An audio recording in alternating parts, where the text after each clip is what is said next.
The storm was supposed to kill her. The bullet in her leg was supposed to finish the job. And when the helicopter's rotors faded into the howling dark, leaving nothing but wind and blood on ice, everyone back at base would check a box. KIA, killed in action, clean, final. But Staff Sergeant Lena Whiteout Rourke wasn't dead. She was something worse, forgotten, bleeding into a white void where enemy voices moved closer through the blizzard, calm and confident, already counting bodies. The cold didn't care. The storm didn't care. And the people who left her behind? They'd moved on. Most soldiers pray for rescue in moments like this. Lena Rourke did something different. She stood up, locked her rifle, and walked straight into the teeth of the enemy outpost. Not for revenge, not for survival, but to teach a lesson no one would forget. Before we dive in, if you're ready to see what happens when the military writes someone off too soon, stick with me until the very end. Hit that like button, drop a comment telling me what city you're watching from so I can see how far this story travels, and let's get into it. The night Lena Rourke was left for dead, the temperature was negative 18 degrees Fahrenheit and falling. The insertion had gone smooth, too smooth, the kind of smooth that makes experienced operators nervous. 4-person recon team, call sign Revenant 2, dropped via Blackhawk into the Kharkova Ridge, a frozen no-man's land tucked between borders no government would admit on paper. The mission brief was clinical: observe, document, exfil. No contact, no heroics. In and out like ghosts. Lena hit the ground first, boots crunching into knee-deep powder, rifle up and scanning. The world was a monochrome nightmare. White earth, white sky, wind that didn't blow so much as devour. Her HUD display flickered in the cold, the thermal overlay struggling to cut through the storm. Revenant 2 actual, boots down, she whispered into her throat mic. Wind's hell. Visibility near zero. Copy Whiteout, came the reply from Lieutenant Pardee, their handler back at FOB Granite, 70 clicks south. Stay tight. Weather window closes in 4 hours. You miss it. You're spending the night. Understood. Behind her, the rest of the team materialized from the storm.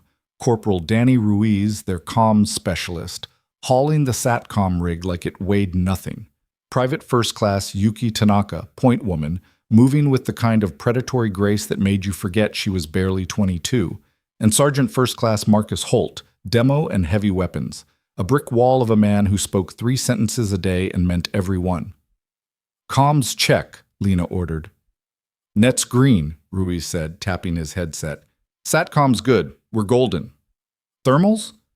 Degraded but functional, Tanaka replied, adjusting her scope. Can't see worth a damn past 50 meters.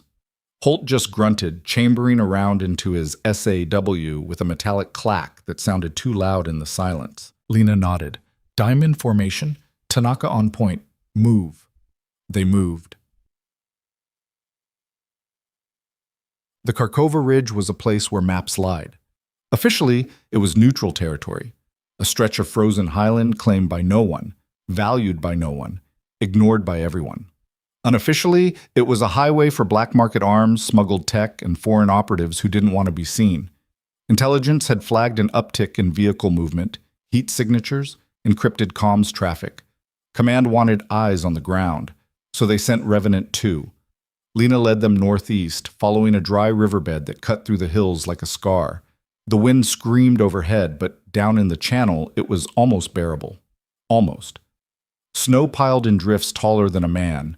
Every step required effort. Every breath burned. Contact 11 o'clock, Tanaka whispered suddenly, dropping to a knee. Everyone froze. Lena brought up her rifle, clicked on her thermal.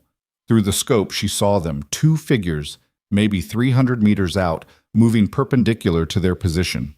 Bulky silhouettes. Rifles. Definitely not local hunters. Patrol, she murmured. They didn't see us. Hold position. They waited motionless as the enemy patrol drifted past like shadows in the storm. 30 seconds. A minute. Then gone. Clear, Lena said. Keep moving. But the unease settled in her gut like a stone. Patrols meant infrastructure. Infrastructure meant they were close. 2 hours in, they found the outpost. It sat in a shallow valley, ringed by ridges on 3 sides. Natural cover, defensible, smart placement. Prefab buildings arranged in a loose square, barracks, supply depot, communications tower, vehicle bay. Fencing, razor wire, watchtowers at each corner. Floodlights cutting cones of dirty yellow through the blizzard. Maybe 40 personnel, if intel was accurate. Lena glassed it from the high ground, her scope fogging slightly despite the anti-fog coating. Revenant 2 actual to granite, she whispered. Eyes on target. Confirming grid November 742 Whiskey. Multiple structures, active personnel, fortified perimeter. Requesting clearance to document and withdraw. Static crackled in her ear. Granite, do you copy? More static.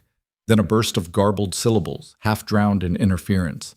Say again, Granite, you're breaking up. Nothing. Ruiz was already working the SATCOM, fingers flying across the keypad. No joy on primary comms, trying secondary frequency.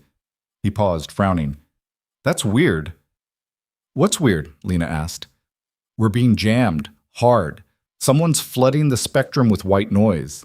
He looked up, eyes wide. They know we're here. And that's when the mortars hit. But the first shell landed 30 meters behind them, a flash of orange fire and a sound like the world splitting open. The concussion wave threw Lena forward, her face slamming into frozen dirt, ears ringing, vision swimming.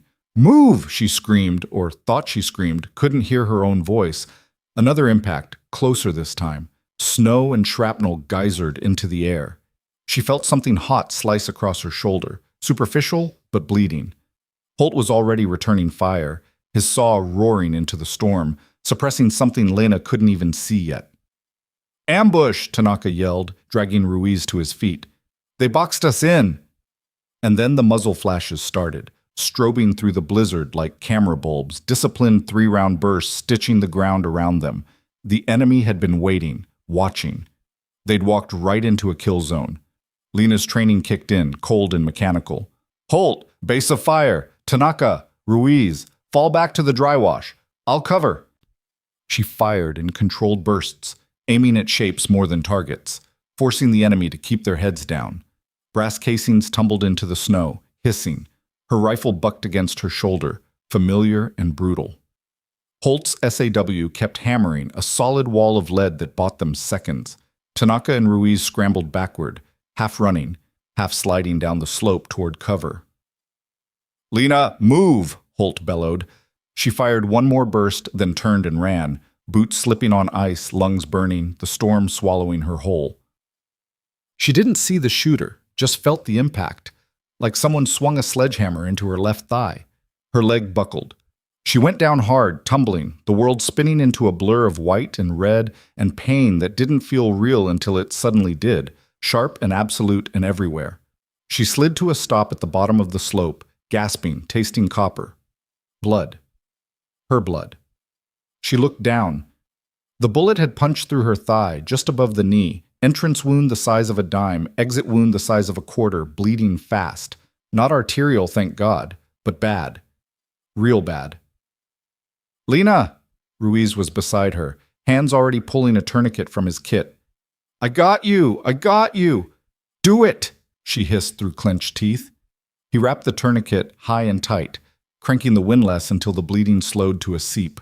The pain spiked, white-hot, then settled into a deep, throbbing ache that made her stomach turn. Can you walk? Tanaka asked, eyes scanning the ridge above them. Lena tested her weight. The leg screamed. She bit back a curse. Not fast. Holt slid down beside them, breathing hard. We got maybe 2 minutes before they flank us. Exfil birds are only shot. Ruiz was already on the radio, keying the emergency frequency. Granite, this is Revenant 2, taking effective fire. 1 urgent surgical, requesting immediate extract. Over. Static. Granite, how copy? Nothing. Ruiz's face went pale. We're still jammed. I can't punch through. Above them, voices echoed through the storm, foreign cadence, organized, closing in. Lena forced herself to think past the pain. We move. Now, South Ridge. There's a depression we passed on the way in, big enough to hide. We hole up, try to break comms, call for extract. And if we can't, Tanaka asked quietly. Lena met her eyes. Then we make them work for it. They moved like wounded animals, stumbling, desperate, every step costing more than the last. Lena leaned on Holt, one arm slung over his massive shoulders, her rifle dangling useless from its sling. Her leg was a dead weight, dragging through the snow, leaving a dark trail behind them. The depression wasn't much, a shallow bowl in the hillside, ringed by boulders and scrub brush, barely concealed. But it was something.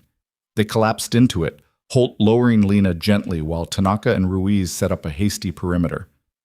"Ruiz, comms," Lena ordered, her voice tight with pain. He nodded, already pulling out the handheld, cycling through frequencies. "Still jammed. Whoever these guys are, they've got serious kit." "Keep trying." Minutes passed. The storm howled. Somewhere above them, voices called out, search pattern, coordinated, professional. Then, through the static, a sound, rotors. Ruiz's head snapped up. "That's ours! That's the bird!" Lena grabbed the radio. "Granite, Revenant 2. If you can hear us, we are at Rally Point Echo, 1 urgent surgical. Request immediate extract. Over." The rotors grew louder, closer. And then, impossibly, horrifically, they started to fade. "No," Tanaka whispered. Lana keyed the radio again, desperation bleeding into her voice. "Granite, we are still in the field. Do not leave us. Granite." The sound of the helicopter dissolved into the wind. Gone. Ruiz stared at the radio like it had betrayed him. They left us." "They think we're dead," Holt said flatly. "Jammed comms, no beacon, middle of a firefight. They wrote us off." Lena's chest tightened. Not panic. Worse. The cold certainty that they were alone. Tanaka checked her magazine. "So what do we do?" Lena pressed her cheek against the frozen ground, eyes closed, forcing herself to breathe, to think. The voices were getting closer. She could hear boots crunching through snow, methodical, patient. She opened her eyes. "We split up," she said quietly. "What?" Ruiz's voice cracked. "They're hunting for. We give them 3. Lena pushed herself upright, ignoring the scream of protest from her leg. "Holt, Tanaka, Ruiz, you 3 move south, draw them off, fast and loud. Make them chase you." "And you?" Holt asked, though his tone said he already knew. "I stay, slow them down, buy you time." "Bullshit," Tanaka spat. "You can barely walk." "Exactly. I'm dead weight. You move faster without me." Lena's voice was calm, final. "This isn't a debate. It's an order." Ruiz looked like he might argue. Holt just stared at her, jaw tight. "How long do we wait?" Holt asked. "You don't. You move until you break comms, call for extract, and get the hell out. That's the mission now." "Lena, go." For a moment, no one moved. Then Holt nodded once, slow and deliberate. He reached out, gripped her shoulder hard enough to hurt. "Don't do anything stupid." "Too late for that." Tanaka hesitated, then leaned in, voice low. "If you make it out of this, I'm buying you a drink so expensive it'll hurt." "Deal." Ruiz looked like he might cry. Instead, he handed her his sidearm, a Beretta M9, fully loaded. "Extra mag in the grip, make 'em count." "Always do." They left without another word, shadows swallowed by the storm. And then Lena Rourke was alone. She lay flat in the snow, rifle across her chest, breathing slow and controlled. The pain in her leg was a distant thing now, pushed down behind a wall of focus. She counted her assets: 1 rifle, 90 rounds, 1 sidearm, 30 rounds, 2 frag grenades, 1 combat knife, 1 morphine auto-injector, and a tourniquet keeping her from bleeding out. Not much, but enough. The voices grew louder. 2 of them, maybe 3, moving in a search pattern. Speaking a language she didn't know but understood anyway. The cadence of soldiers doing a job. She stayed perfectly still. Boots crunched closer. 10 meters. 5. A figure appeared through the blizzard, tall, broad-shouldered, rifle up and scanning. He passed within arm's reach, so close Lena could see the frost on his collar, the steam of his breath. He didn't see her, neither did the second scout, or the third. They moved past, confident, unhurried, and Lena let them go. Because she wasn't trying to survive. Not anymore. She was trying to win. When the voices faded, Lena began to move, not south, not toward safety, but north, toward the outpost. Every meter was agony. She used her rifle like a crutch, dragging her wounded leg through the snow, leaving a trail she didn't care about anymore. The morphine would help, but she was saving it. Pain kept you sharp. Pain kept you alive. The storm battered her, wind slapping snow into her face hard enough to sting. Her gloves were soaked through. Her fingers were going numb. Hypothermia was a clock with no snooze button, and it was ticking loud. But through the white chaos, she could see it, a faint amber glow on the horizon. The outpost. 2 kilometers. Maybe less. She checked her watch. 0247 hours. 4 hours until dawn, 4 hours until the storm was supposed to break. 4 hours to do the impossible. Lena Rourke smiled, cold and sharp as a knife. "All right," she whispered to the wind. "Let's see if you bastards are ready for a ghost." She pulled the morphine injector from her kit, jammed it into her thigh, and felt the chemical warmth spread through her veins. Not relief, just distance. The pain was still there, but it didn't matter as much. She stripped weight, SATCOM rig, empty magazines, anything that would slow her down. Kept the rifle, the sidearm, the grenades, the knife. Essentials. Then she started walking. The outpost grew larger with every agonizing step, lights brighter, structures more defined. She could see the guard towers now, 2 figures in each one, stamping their feet huddled near portable heaters. Lazy. Comfortable. Nobody expected a wounded ghost to walk into their teeth. Lena found a vantage point on the high ground overlooking the eastern approach, a cluster of boulders that gave her cover and a clean line of sight. She settled in, ignoring the way her leg throbbed in protest, and glassed the outpost through her scope. 2 guards in the northeast tower, 2 in the southeast. Rotating patrols along the fence line, 3-man teams, staggered intervals. Vehicle depot on the west side, 5 trucks, maybe 6. Communications tower in the center, antenna array lit up like a Christmas tree. She memorized the layout, the patterns, the weak points, and then she started planning. The first shot was the hardest. Not technically, Lena had made harder shots in worse conditions, but this one meant commitment. Once she pulled that trigger, there was no going back, no rescue, no mercy. She exhaled slowly, let her heartbeat settle, and put the crosshairs on the northeast tower. The guard was young, couldn't have been more than 25, clean-shaven, smoking a cigarette while his partner fiddled with the heater. He looked bored, tired, human. Lena didn't let herself think about that. She squeezed the trigger. The rifle cracked, muffled slightly by the wind. The guard's head snapped back, cigarette tumbling from his lips as he crumpled like a puppet with cut strings. His partner didn't even notice. Too focused on the heater, back turned. Lena cycled the bolt, smooth and mechanical, and fired again. 2 down. The storm swallowed the sound. No alarm, no shouts, just wind and snow and silence. She shifted position, moved to a new angle, and took the southeast tower the same way, patient, methodical, 1 shot per target. The bodies slumped over the railings, invisible in the blizzard unless you knew where to look. 4 down. The fence patrol was next. Lena waited until they were at the farthest point from the main buildings, isolated, exposed. 3-round burst, center mass. They dropped without a sound. 7 down. She reloaded, her hands steady despite the cold, despite the morphine haze creeping at the edges of her vision. 7 enemy combatants eliminated, and the outpost still had no idea she was there. But that was about to change. Lena moved down from the high ground, using the storm as cover, closing the distance to the fence line. Her legs screamed with every step, the tourniquet cutting off circulation, the wound leaking blood despite the pressure. She could feel herself slowing down, the cold digging deeper, the morphine wearing thin. She found the blind spot she'd identified earlier, a gap between the northeast tower and the fence corner, just wide enough to slip through if you didn't mind razor wire. Lena minded, but not enough to stop. She pulled her combat knife, worked the blade under the lock mechanism on the gate, and applied pressure. Slow, patient, listening for the click. It came.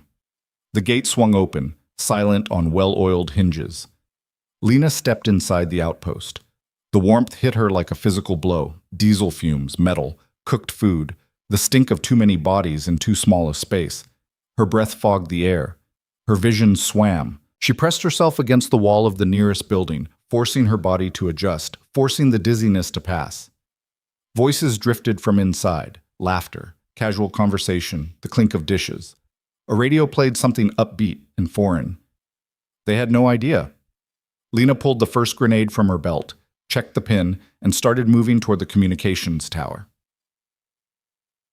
The junction box was easy to find, mounted on the exterior wall, locked with a padlock that her knife made short work of. She popped it open, studied the mess of wires and circuits inside, and placed the grenade carefully in the center. 5-second fuse. Plenty of time. She pulled the pin, let the spoon fly, and walked away. The explosion wasn't as loud as she'd expected. The storm muffled it, turned it into a muffled crump that rattled windows but didn't shatter them. But it was enough. Lights flickered. The radio cut out mid-song. And then the alarms started. Old Soviet-era klaxons, wailing like dying animals, red emergency lights strobing through the compound. Doors burst open. Soldiers poured out, half-dressed, confused, grabbing sidearms and rifles, shouting over each other in 3 different languages. Chaos. Lena smiled. She moved through the shadows, a ghost in the strobing red light, and headed for the armory. The armory door was reinforced steel, locked tight, but the fuel cans stacked beside it weren't. Lena unscrewed the caps, poured diesel in a wide arc around the entrance, and pulled her second grenade. This time, she didn't wait. The blast was catastrophic, fire blooming in a tight, focused ball that punched through the door and ignited the fuel inside. Ammunition started cooking off immediately, bullets popping like fireworks, tracers streaking through the smoke. The compound erupted. Soldiers scattered, some running toward the fire, others away from it. Officers screamed orders that no one followed. Someone was firing blindly into the storm, convinced they were under attack from outside. Lena picked her targets carefully. Leaders first, anyone with a radio, anyone trying to organize a response. She fired when it mattered, moved when it didn't, staying ahead of the chaos she'd created. She hijacked a radio from a dead officer, listened to the frantic comms traffic, and keyed the mic. All units, enemy contact at the vehicle depot. Repeat, vehicle depot under attack. She said it in English, but with enough static and panic that it didn't matter. Half the soldiers turned and sprinted toward the depot, packing themselves into the open like targets on a range. Lena switched to a roof, found an angle, and opened fire. The firefight lasted 3 minutes. 3 minutes of controlled, methodical violence. Lena shooting, moving, reloading, shooting again. She didn't spray, didn't panic, just picked targets and dropped them, one by one, until the magazine ran dry and she switched to the sidearm. The Beretta bucked in her hand, smaller but just as lethal. She aimed for center mass, for heads when the angle was right, for anything that would stop a threat permanently. Her leg gave out halfway through. She went down hard, pain spiking so sharp it whited out her vision for a second. When it cleared, there was blood pooling under her, her own, leaking past the tourniquet, soaking into the snow. She forced herself upright, using a railing for support, and kept firing. Shot. And then, through the smoke and screaming, a voice cut through the radio, calm, authoritative, speaking perfect English with just a trace of an accent. To the American operator currently destroying my outpost, I am offering terms. Lena froze, sidearm still raised. The voice continued. You've made your point. You're skilled, resourceful, but you're also wounded, outnumbered, and running out of ammunition. Surrender now, and I promise you will be treated according to the conventions of war. Medical care, repatriation, no reprisals. Lena stared at the radio in her hand, breathing hard. I know you can hear me, the voice said, and I know you're weighing your options. So let me make this simple. You die here, or you live. Choose. For a long moment, Lena didn't move. Then she keyed the mic. This isn't negotiation, she said, her voice flat and cold. "This is a lesson." She fired, not at a soldier, but at the fuel line running beneath the nearest transport truck. The explosion was blinding. Orange fire bloomed against the white night, a pillar of flame that climbed into the storm and shook the ground like an earthquake.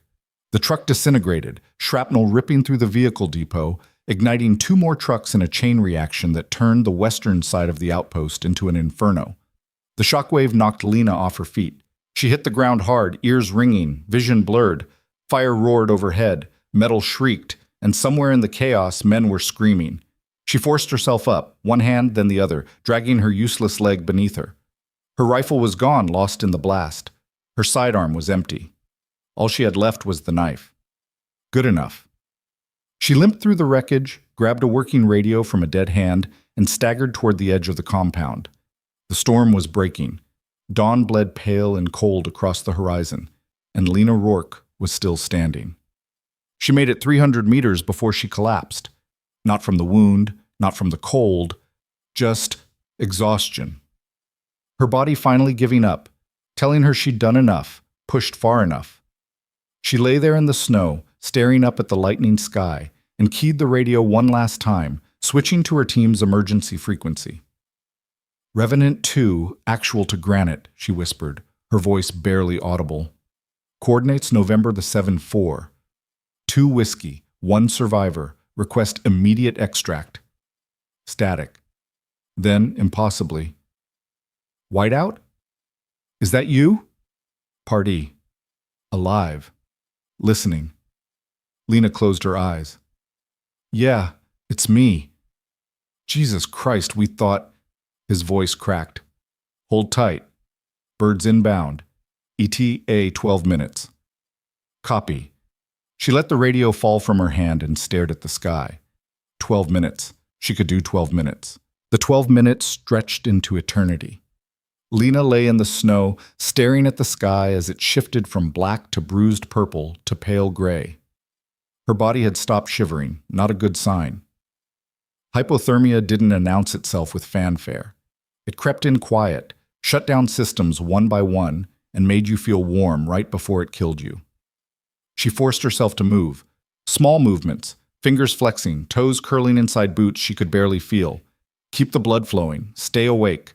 The morphine was wearing off, replaced by a deep grinding ache that radiated from her thigh up through her hip and into her spine. The radio crackled. "Whiteout, Falcon 2-1 is 3 minutes out. Pop smoke if you're able." Lena reached for her kit with numb fingers, found the smoke grenade, pulled the pin.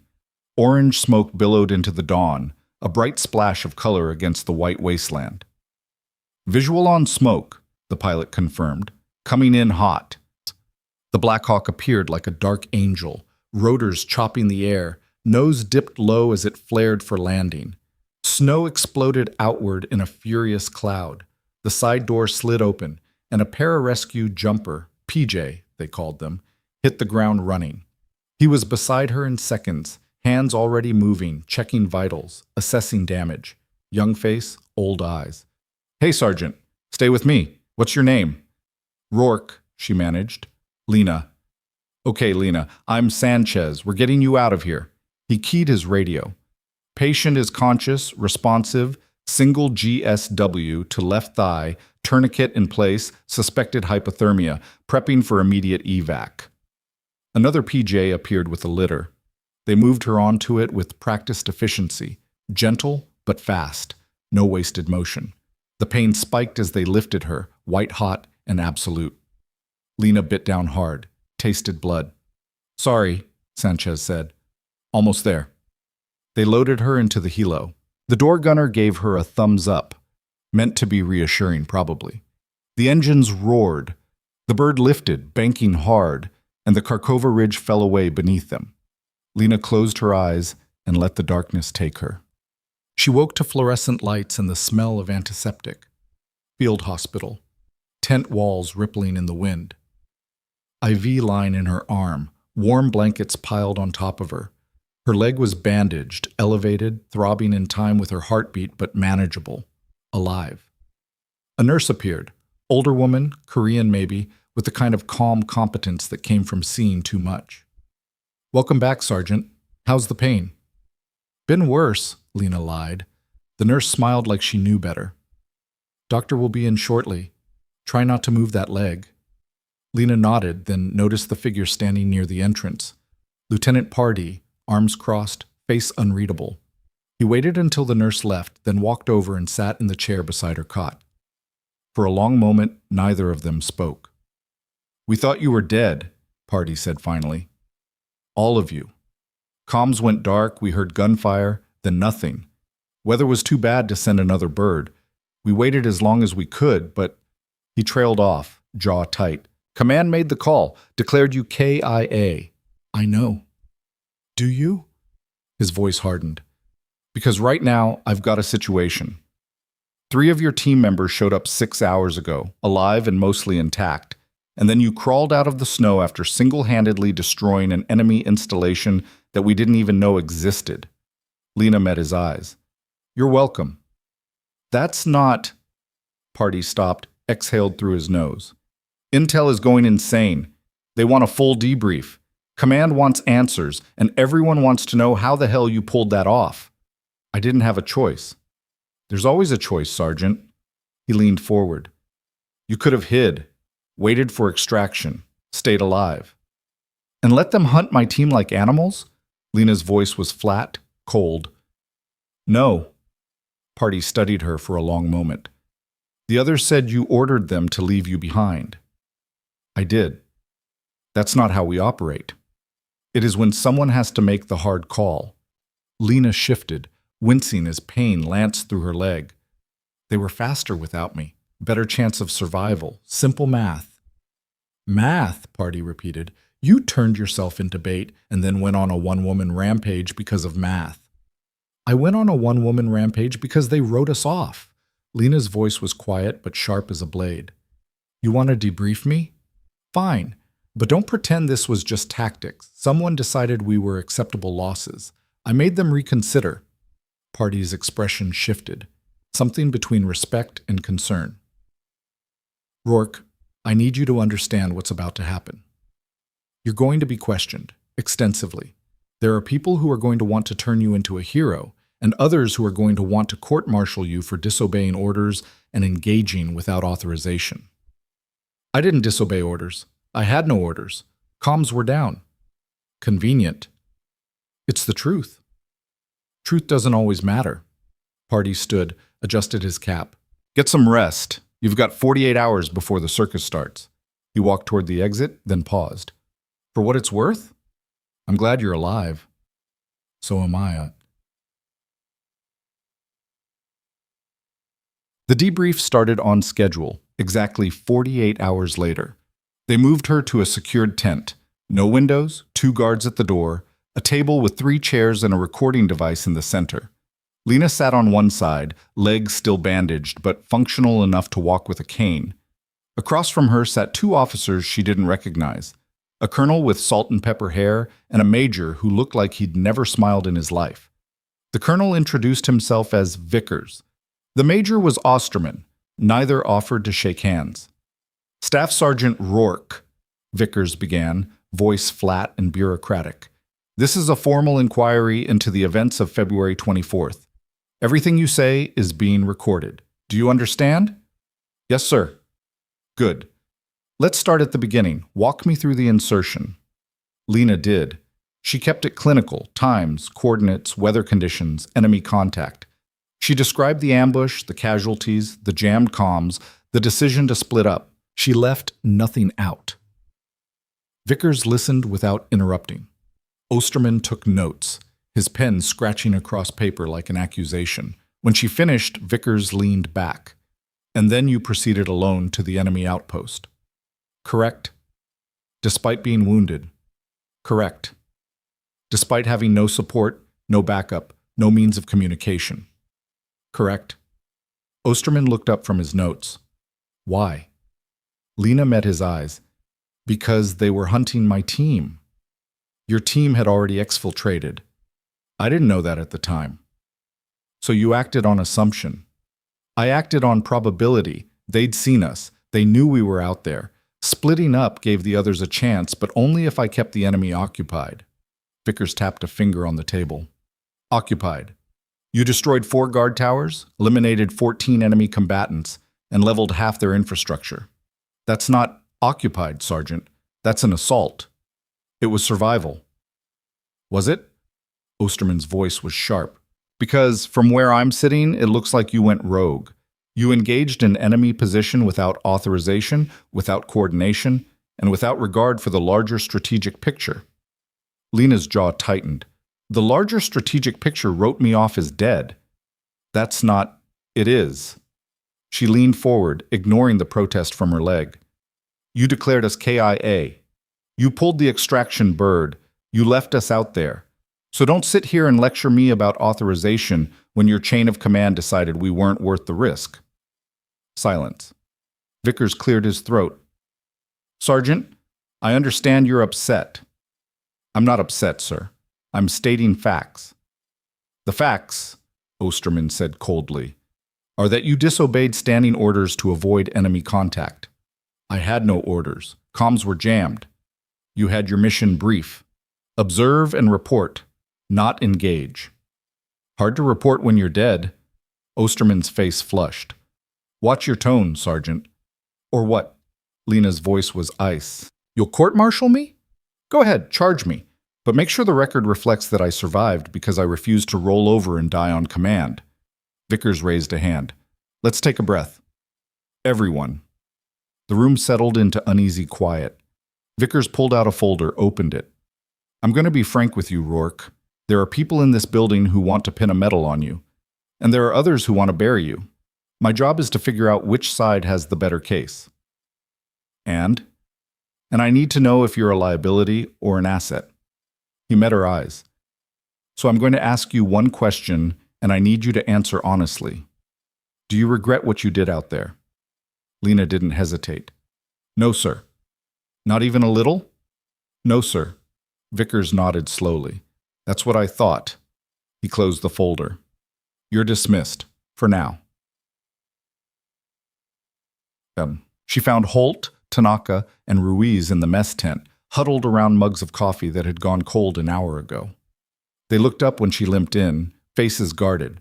Ruiz was the first to speak. How bad? Could be worse? Lena eased herself onto the bench beside him. They're deciding if I'm a hero or a war criminal. Holt grunted. Sounds about right. Tanaka pushed a mug toward her. You look like hell. Feel worse. Lena took a sip. Bitter. Lukewarm. Perfect. How about you guys? They grill you yet? Twice, Tanaka said. They wanted to know why we left you behind. What did you tell them? The truth. That you ordered us to. Lena nodded. Good. Is it? Ruiz's voice was tight. Because I feel like we abandoned you. You followed orders. Bullshit orders.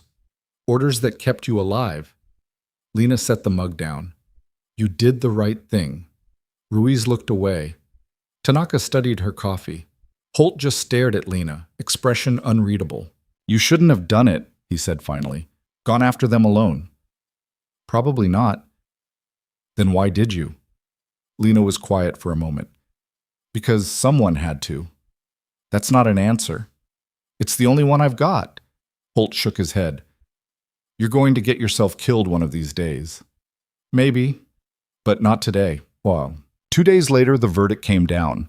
Lena was in physical therapy, relearning how to walk without the cane, pushing through exercises that made her legs scream when Pardee found her.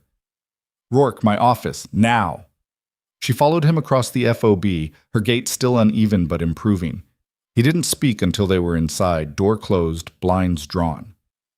You're not getting court-martialed, he said without preamble. Lena exhaled. Okay. But you're not getting a medal either. Command decided this whole thing is too politically messy, so they're splitting the difference. Meaning you're being reassigned, pulled from active combat rotation, sent stateside for recovery and evaluation. He made air quotes with his fingers. Basically, they're benching you. For how long? Indefinitely. Lena's hands curled into fists. They're sidelining me. They're protecting themselves, and you, whether you see it that way or not. Pardee sat on the edge of his desk. Rourke, you embarrassed a lot of people. You survived something you weren't supposed to survive, and you did it in a way that makes the brass look incompetent. They can't punish you without looking vindictive, and they can't promote you without admitting they screwed up. So they're doing what bureaucrats do best. They're making you disappear. I don't want to disappear. I know, but you don't get a vote. He pulled an envelope from his desk, handed it to her. Your orders. You ship out in 72 hours. Lena stared at the envelope like it was a live grenade. Where? Fort Bragg. Instructor duty. You'll be training new operators. I don't want to be an instructor. And I don't want to lose one of my best sergeants, but here we are. Party's voice softened. Look, I get it. This feels like a punishment, but maybe it's not. Maybe it's a chance to step back, reassess, figure out what you want your career to look like. I know what I want. I want to be back in the field. Doing what? Getting shot? Going lone wolf on enemy installations? He shook his head. You're good, Rourke, maybe too good, and that scares people. So they bury me. They preserve you. There's a difference. He stood. Take the assignment. Do your time. And when the heat dies down, we'll talk about getting you back out there. Lena met his eyes. And if I refuse? Then you'll be facing that court-martial after all. And trust me, you won't win. His expression hardened. Don't throw your career away over pride. She looked down at the envelope in her hands. 72 hours. Yes, sir, she said quietly. Psst. That night, Lena sat alone in her bunk, staring at the ceiling. Her leg ached. Her head ached. Everything ached. The door opened. Tanaka stepped in, holding 2 bottles of something that definitely wasn't regulation. Heard you're leaving, she said. News travels fast. Always does. Tanaka sat on the opposite bunk, handed Lena one of the bottles. Figured you could use this. Lena took it. Whiskey. Expensive, judging by the label. Thought you said you'd buy me a drink. I did. This counts. Tanaka twisted the cap off her own bottle. To surviving. To surviving, Lena echoed. They drank in silence for a while. You know what the worst part is? Tanaka said finally. They're acting like you did something wrong, like you should have just laid down and died. Maybe I should have. Bullshit. I'm serious. If I'd stayed put, played dead, waited for rescue, you'd be frozen solid right now, and so would we. Tanaka's voice was fierce. You saved our asses, Lena. Don't let them make you forget that. I'm not forgetting. I'm just... Lena trailed off, searching for the words. I'm tired. Yeah, me too. They sat there, 2 soldiers in a tent on the edge of nowhere, drinking stolen whiskey and not talking about the things that mattered. Eventually, Tanaka stood. For what it's worth. I hope they bring you back. The field needs more people like you. People who can't follow orders. People who don't quit. Tanaka headed for the door, paused. Enjoy stateside. Try not to drive the trainees insane. No promises. The door closed. Lena was alone again. She looked at the bottle in her hand, then at the envelope on her bunk. 72 hours. She took another drink and let the burn settle in her chest. Fort Bragg was a different world. No snow, no enemies, no midnight ambushes. Just endless rows of identical buildings, manicured lawns, and a schedule that ran like clockwork. Lena reported for duty on a Monday morning, legs still stiff but functional, and was immediately shuffled into an office that smelled like old coffee and bureaucracy. Her new commanding officer was a lieutenant colonel named Brennan, late 40s, barrel-chested, with the kind of mustache that belonged on a recruiting poster. He looked her up and down like she was a puzzle he didn't particularly want to solve. Staff Sergeant Rourke, I've read your file. Sir? Quite the resume. Recon specialist, combat commendations, and a recent incident in the Kharkova Ridge. Lena kept her expression neutral. Yes, sir. Incident, Brennan repeated, as if tasting the word. That's what they're calling it, an incident. He leaned back in his chair. You destroyed an enemy outpost single-handedly after being declared KYA. Most people would call that remarkable. Command calls it an incident. I was just trying to survive, sir. Were you? His eyes were sharp. Because the after-action report reads more like an offensive operation than a survival scenario. Lena didn't respond. Brennan sighed. Look, Rourke, I'm going to be straight with you. I don't know what you did to end up here, and frankly, I don't care. What I care about is whether you can do the job I'm assigning you. Can you train soldiers without turning them into reckless cowboys? Yes, sir. Can you follow a curriculum without improvising? Yes, sir. Can you keep your head down and not make my life difficult? Lena hesitated. Brennan noticed. That's what I thought. He pushed a folder across the desk. You'll be running advanced tactics for the Q course candidates. Small unit operations, survival training, enemy contact protocols. You teach them what's in the manual, nothing more. Clear? Clear, sir? Good. Dismissed. Lena took the folder and left. But the first class was a disaster. 18 candidates, fresh-faced and eager, sitting in a classroom that felt more like a cage. Lena stood at the front, leg throbbing, and tried to remember how to teach people who'd never been shot at. Small unit tactics, she began. The fundamentals are simple. Move, communicate, shoot. Everything else is just variations on that theme. A hand went up. Kid in the front row, couldn't have been more than 22. Yes?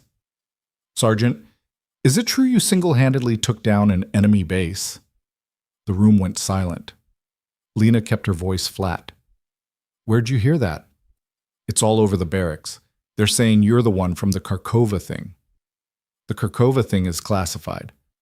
But did you? Lena stared at him. What's your name, candidate? Morrison, Sergeant. Morrison, do you know what the difference is between tactics and heroics? No, Sergeant. Tactics keep you alive. Heroics get you killed. Or worse, they get your team killed. She let that hang in the air. I'm here to teach you tactics, not war stories. Clear? Clear, Sergeant. Good. Now open your manuals to Chapter 3. But she could see it in their eyes. They didn't want tactics. They wanted legends. They wanted her to be something she wasn't. And Lena realized with cold certainty that this was going to be harder than surviving the ridge. Weeks blurred together. Lena taught. She drilled. She corrected form and posture and 1,000 small mistakes that would get someone killed in the real world. She followed the manual, stuck to the curriculum, and kept her head down. But the whispers followed her. In the mess hall. In the barracks. In the hallways between classes. They called her Whiteout, even though she'd never used that call sign stateside. They asked questions she wouldn't answer. They looked at her like she was a ghost, or a myth, or something in between. And the worst part? Some of them looked at her like she was broken. She saw it in the way her fellow instructors kept their distance, the way Brennan assigned her the least critical classes, the way the psych eval officer kept checking in with thinly veiled concern. They didn't trust her, not because she'd failed, because she'd succeeded in a way that made them uncomfortable. It came to a head 6 weeks in. Lena was running a field exercise, basic patrol formation, enemy contact drill, nothing complicated.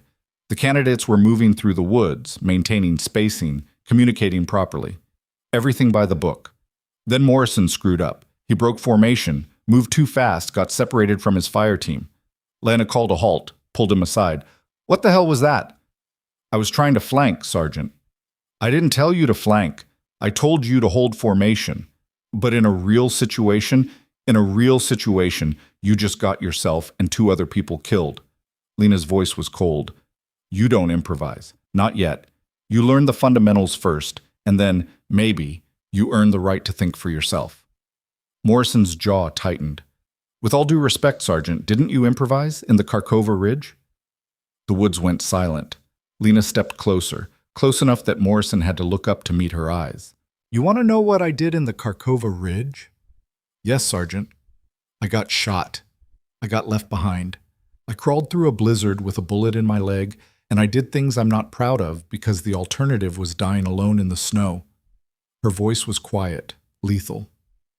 So no, Morrison, I didn't improvise. I didn't go rogue. I survived. And if you ever find yourself in that situation, you'll understand the difference. She turned away. Exercise over. Back to base. That night, Brennan called her into his office. I heard about the incident with Morrison. Lena stood at attention. It was a learning moment, sir. It was you tearing into a candidate in front of his peers. He endangered his team. He made a mistake. That's what training is for. Brennan rubbed his temples. Rourke, I'm trying to work with you here, but you're making it difficult. I'm doing my job, sir. Are you? Because from where I'm sitting, you're using these kids as punching bags for whatever you're working through. Lena's hands curled into fists behind her back. Permission to speak freely, sir? Granted. You asked me to teach tactics. That's what I'm doing. If the candidates can't handle criticism, this isn't about criticism. It's about anger. Brennan leaned forward. You're angry. At command, at the system, at yourself. I get it. But you can't take that out on people who are just trying to learn. I'm not. Yes, you are. His voice softened. Look, I don't know what happened out there. Not really. But I know what it does to people. And I know that teaching isn't the same as fighting. You need to figure out which one you're doing. Lena didn't respond. Take the weekend, Brennan said. Clear your head. And when you come back, decide if you actually want to be here. Yes, sir. She left before he could say anything else. Lena spent the weekend alone in her quarters, staring at the walls and wondering what the hell she was doing. She'd survived the impossible. She'd proven herself. And somehow that had landed her here, teaching people who'd never understand, following rules that felt like chains, pretending to be something she wasn't. She thought about Morrison's question. Didn't you improvise?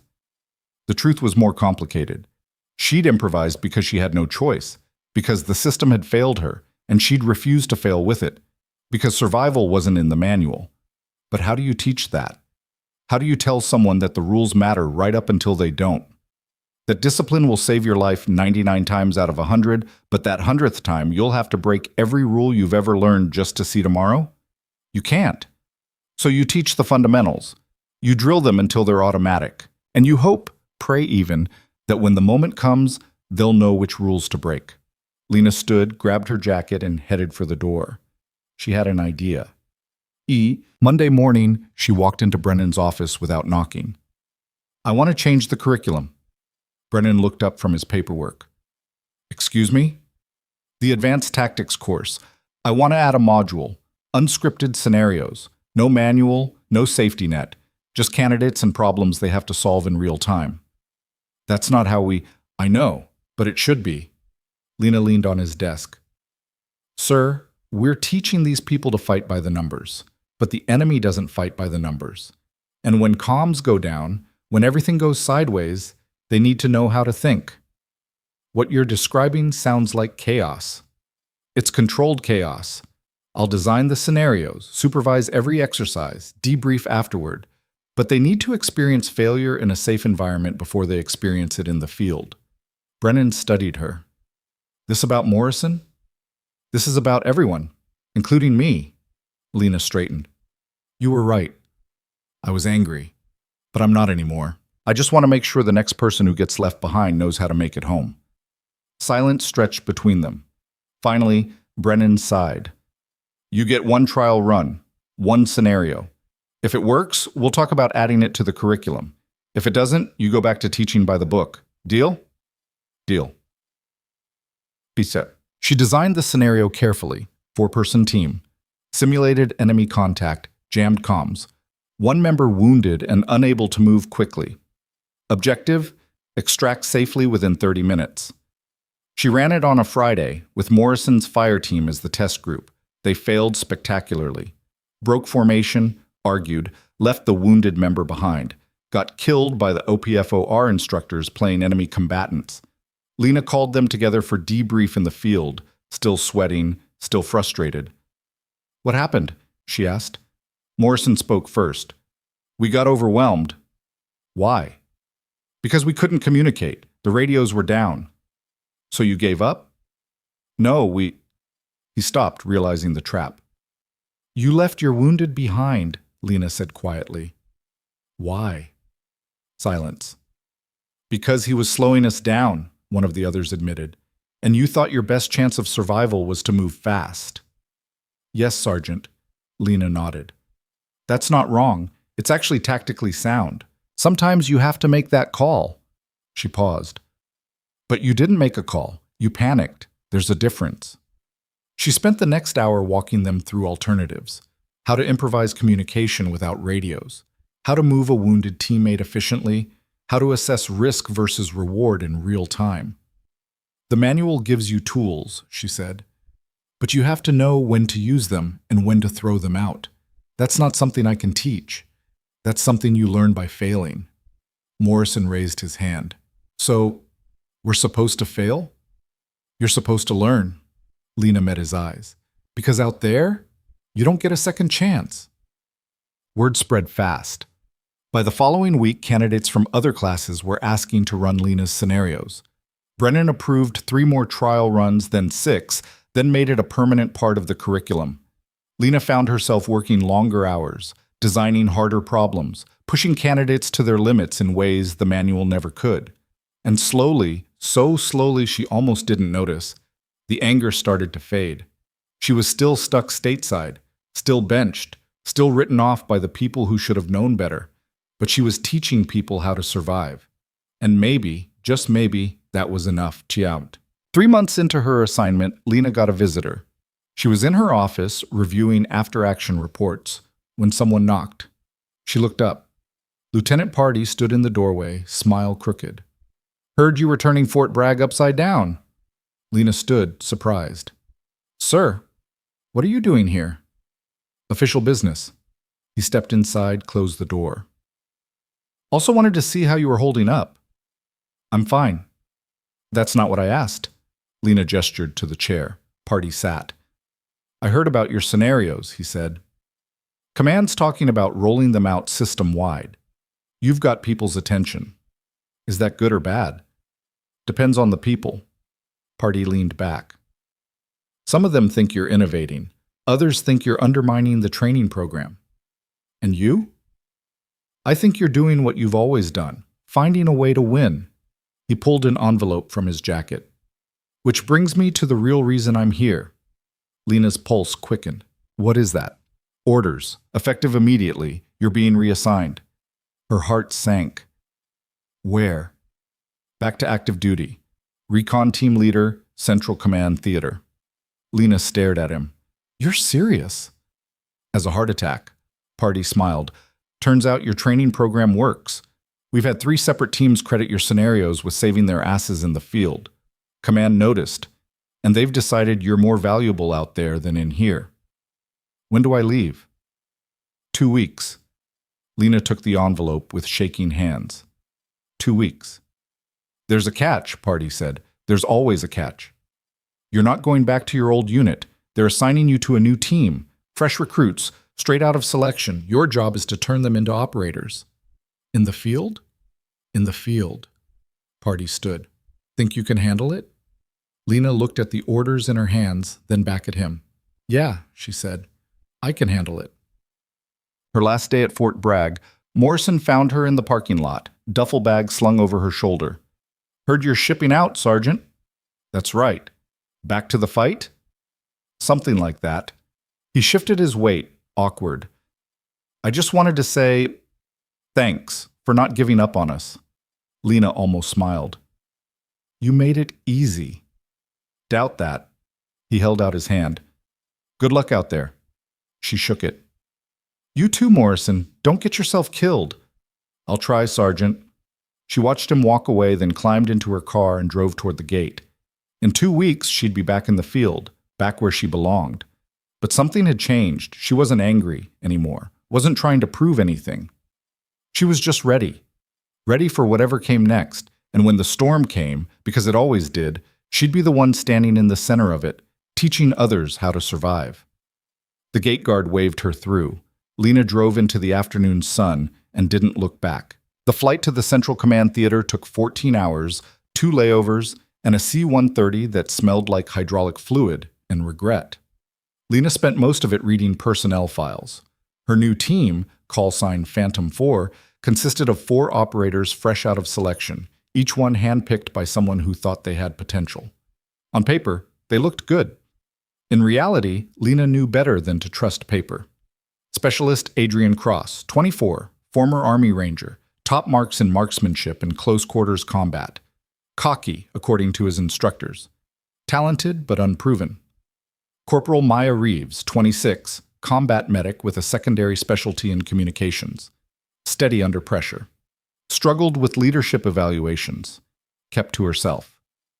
Sergeant Joel Vargas, 31, oldest of the group, former infantry with 2 deployments under his belt.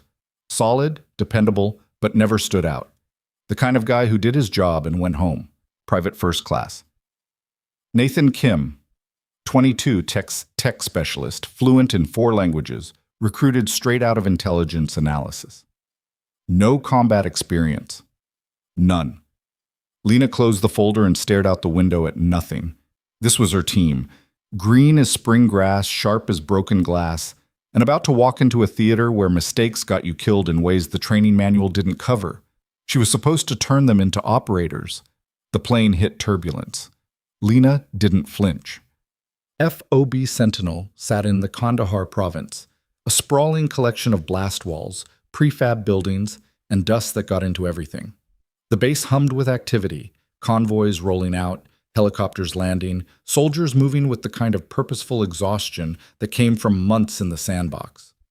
Lena reported to the operations center within an hour of landing, legs still stiff from the flight but functional. The OIC, officer in charge, was a major named Keller, mid-40s, with the look of someone who'd seen too many plans fall apart. Staff Sergeant Rourke, welcome to Sentinel. He didn't offer to shake hands. I assume you've read the brief? Yes, sir. Then you know we're undermanned, overextended, and dealing with an enemy that doesn't play by the rules. Keller pulled up a map on the display screen. Your AO, Area of Operations, covers 60 square clicks of mountainous terrain. Taliban presence is confirmed. Weapons caches, supply routes, possibly a command structure. Your job is to find them, fix them, and call in assets to finish them. Understood, sir. Your team is waiting in the ready room. They've been briefed on the mission parameters, but they don't know you yet. That's your first challenge. Keller met her eyes. I've heard the stories, Rourke, Kharkova Ridge, the training program at Bragg. You've got a reputation, but out here, reputations don't mean shit. Results do. Clear? Clear, sir? Good. You deploy at 0600 tomorrow. Use the time wisely. It's it. The ready room was a converted storage container with folding chairs, a whiteboard, and fluorescent lights that buzzed like angry wasps. 4 people looked up when Lena walked in. Cross was the first to react, straightening in his chair, eyes sharp and assessing. Reeves glanced up briefly, then went back to checking her medical kit. Vargas stood and nodded, respectful but reserved. Kim looked nervous, fingers drumming on his knee. Lena set her pack down and faced them. I'm Staff Sergeant Rourke. As of now, I'm your team leader. We deploy in 14 hours, so let's skip the pleasantries and get to work. She walked to the whiteboard, picked up a marker. First question. Who here has combat experience? Cross raised his hand. Vargas raised his. Reeves hesitated, then raised hers. Kim kept his hands in his lap. Okay. Second question. Who here has experience operating without direct support? No hands. Lena nodded. That's what I thought. So here's the reality. We're going into hostile territory with minimal backup. If things go wrong, we're on our own. That means every decision matters, every mistake costs. And if you freeze up or panic or do something stupid, people die. Understood? Yes, Sergeant, they said in unison, except Kim, who just nodded. Good. Now, let's talk about the mission. She spent the next 2 hours walking them through the operational plan. Insertion point, patrol routes, rally points, extraction coordinates. She drilled them on communication protocols, hand signals, contingency plans. She made them recite their sectors of fire until they could do it in their sleep. Cross asked smart questions. Vargas took notes. Reeves listened intently. Kim looked like he might throw up. When they finished, Lena put down the marker. One more thing. I know some of you have heard stories about me, about what happened in the Kharkova Ridge. The room went quiet. I'm going to tell you right now, forget them. That was a different time, different mission, different circumstances. Out here, we operate as a team. No heroes. No lone wolves. We move together, we fight together, and we come home together. That's the only story that matters. Clear? Clear, Sergeant, Cross said. Clear, the others echoed. Good. Get some rest. We step off at 0600. They didn't get rest. At 0400, the base alarm screamed to life, high-pitched wail that cut through the pre-dawn darkness like a knife. Lena was already awake, had been for an hour, couldn't sleep before missions anymore. She grabbed her rifle and ran. The operations center was chaos, officers shouting, screens flashing, radio traffic overlapping into white noise. Keller was in the center of it, face grim. What happened? Lena demanded. Patrol got hit. Route Amber, 5 clicks north. IED followed by small arms fire. 3 wounded, 1 critical. QRF is spinning up, but they're 15 minutes out. My team is deploying now. You wanted combat experience? Congratulations. He pointed at the map. Get up there, secure the site, and medevac the wounded. QRF will link up and take over. Lena didn't hesitate. Yes, sir. She sprinted to the ready room. Her team was already gearing up, cross-checking his rifle, Reeves organizing medical supplies, Vargas loading magazines with practiced efficiency. Kim looked pale but focused. Listen up, Lena's voice cut through the noise. Patrol got ambushed on Route Amber. We're responding. Wounded on site, possible hostiles in the area. This is not a drill. Cross, you're on point. Vargas, rear security. Reeves, you're with me. Medical is priority. Kim, stay on comms. We move fast, we stay tight, and we do not leave anyone behind. Questions? None. Let's go. They loaded into an MRAP, mine-resistant ambush-protected vehicle, a massive armored beast that rumbled like an angry tank. The driver was a kid who couldn't have been more than 20, knuckles white on the wheel. Route Amber, as fast as you can, Lena ordered. Yes, Sergeant. The MRAP lurched forward, grinding through the gates and onto the dirt road that stretched into the darkness. Lena checked her rifle for the 3rd time, loaded, safety off, ready. Around her, her team did the same. Sergeant? Kim's voice was tight. What if they're still there? The hostiles? Then we deal with them. How? Lena met his eyes. Fast and violent, that's how. The MRAP hit a pothole, rattling everyone inside. Cross grinned, nervous energy, adrenaline. Reeves kept her expression neutral. Vargas just stared out the window, scanning for threats. 2 minutes out, the driver called. Lena keyed her radio. Phantom 4 to Sentinel, approaching Route Amber. Status on QRF. QRF is 10 minutes behind you. Proceed with caution. Copy. The MRAP slowed, headlights cutting through the dust. Ahead, Lena could see shapes, vehicles, bodies, the aftermath of violence. The patrol had been moving in a 3-vehicle convoy. The lead truck was a smoking ruin, front end obliterated by the IED. The other 2 had pulled defensive positions, soldiers crouched behind cover, weapons aimed into the darkness. Hold here, Lena told the driver. Keep the engine running. She turned to her team. Cross Vargas, establish a perimeter. Reeves, with me. Kim, get on the net and coordinate with the patrol. I need a sitrep and casualty count. They moved. Lena and Reeves sprinted to the lead vehicle, boots pounding dirt. A sergeant met them, face covered in dust and blood, eyes wide but focused. Who the hell are you? Phantom 4, we're here for your wounded. About damn time. He pointed to the wreckage. 3 casualties. 2 walking wounded, 1 critical. Jensen took shrapnel to the chest. He's not good. Reeves was already moving, medical kit in hand. She dropped beside a soldier lying on the ground, young, maybe 19, pale as death. His chest was a mess of blood and torn fabric. Jensen, I'm Corporal Reeves. I'm going to help you. Stay with me. She worked fast, cutting away the uniform, packing the wound, starting an IV. Her hands were steady, movements precise. Lena stood guard, rifle up, scanning the darkness. How bad? Lena asked quietly. Bad. He needs a surgeon, not me. Reeves didn't look up. I can stabilize him, but we need to move, now. Kim, Lena shouted. Where's my medevac? Inbound, 3 minutes. Kim's voice crackled over the radio. 3 minutes. Jensen didn't have 3 minutes. Cross, Vargas, help me get him loaded. They moved together, lifting Jensen as gently as they could. Every jostle made him gasp, blood seeping through the bandages. Reeves kept pressure on the wound, moving with them, refusing to let go. They loaded him into the MRAP. The other 2 wounded followed, less critical, able to walk. Reeves stayed with Jensen, working frantically. And then the gunfire started. Muzzle flashes strobed from the ridgeline to the east.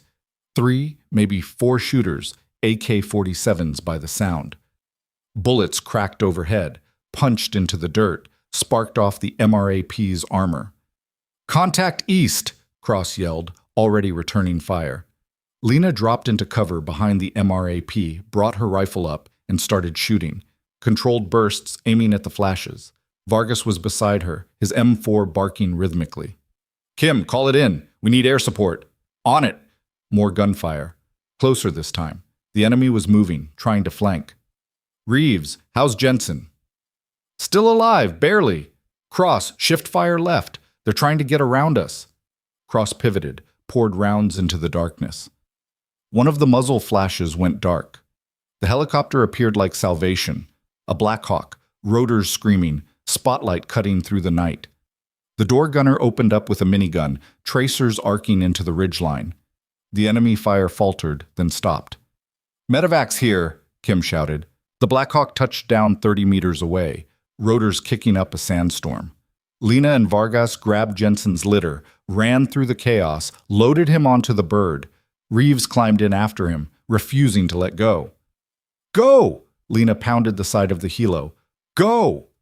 The Black Hawk lifted, banking hard, disappearing into the night. Lena turned back to her team. "Everyone still breathing?" "Yeah," Cross panted. "Good. QRF's here. Let's link up and secure this site." They worked through the dawn, clearing the area, documenting the IED site, recovering equipment. The QRF commander, a captain named Torres, took over the scene. Lena gave him a quick debrief, then gathered her team. They looked exhausted, covered in dust and blood that wasn't theirs, but alive. "You did good," Lena said quietly. "All of you." Kim let out a shaky breath. "Is this what it's always like?" "Sometimes worse." "Jesus. Get used to it. We deploy on the original mission in 6 hours." Cross looked up sharply. "We're still going? Unless you've got a better idea." "I just thought, after this, we do our job." Lena's voice was firm. "Jensen's alive because we moved fast and stayed calm. That's what operators do. You want to quit? There's the door. Otherwise, gear up and get ready." No one moved toward the door. "Good. See you at 1200. They inserted via helicopter at 12:15, fast roping into a valley ringed by jagged peaks. The moment Lena's boots hit the ground, the bird was gone, rotors fading into the distance, leaving them alone with the wind and the silence. "Phantom 4's boots down," she radioed. "Moving to Objective Alpha. Copy, Phantom 4. Good hunting."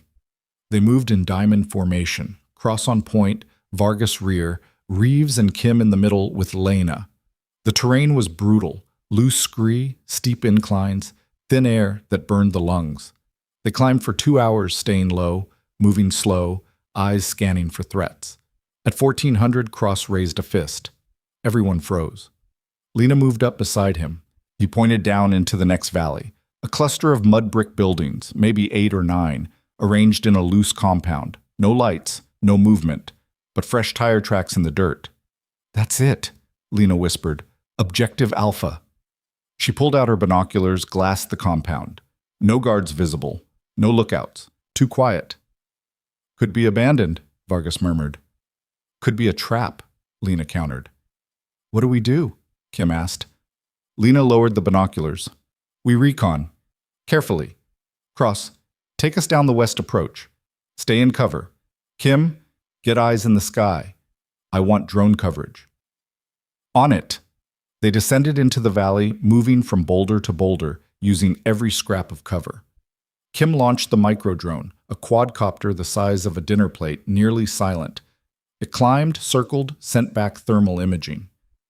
I've got heat signatures, Kim said quietly. 3 buildings, maybe 10 to 15 people total. Armed? Can't tell from thermal, but they're not moving much. Could be sleeping. Lena checked her watch. 1,430. Middle of the afternoon. Taliban fighters often rested during the heat of the day. All right, we set up an OP, observation post, on the high ground. Document everything. If this is a weapons cache or command node, we call in air and let them handle it. And if they spot us, Cross asked, then we fight our way out. But they established the OP in a cluster of rocks overlooking the compound, 300 meters out, close enough to observe, far enough to avoid detection. Lena and Cross took first watch, glassing the buildings while Reeves and Vargas rested. Kim monitored the drone feed. An hour passed, then 2. The compound came to life slowly, men emerging from buildings, stretching, talking. A K-47 slung over shoulders, ammunition crates stacked against walls, definitely not civilians. Count? Lena asked. 14, Cross said. All military-age males, all armed. Weapons? AKs, RPGs, maybe a heavy machine gun in that center building. Lena keyed her radio. Phantom 4 to Sentinel. Eyes on Objective Alpha. Confirm 14 enemy combatants, multiple weapons, possible cache site. Requesting airstrike authorization. Stand by, Phantom 4. They waited. The sun crawled across the sky.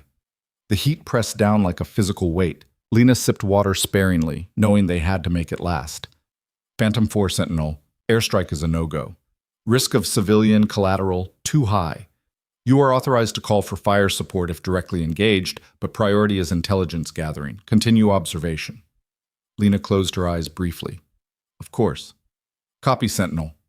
What now? Cross asked. We watch, we document, and we hope they don't. A shout echoed from the compound. Lena's blood went cold.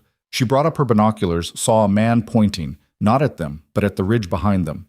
Someone else had spotted the drone. Kim, bring it back. Now. On it. Wait, they're shooting at it. Gunfire crackled. The drone jerked, sparking, spiraling. I lost control. It's going down. The drone crashed into the dirt 50 meters from the compound. Close enough that they'd find it. Close enough to know they were being watched. Shit, Vargas breathed. The compound erupted. Men grabbing weapons, running for cover, shouting orders. They knew. Fall back, Lena ordered. Controlled retreat. Move. They moved. But the enemy was faster.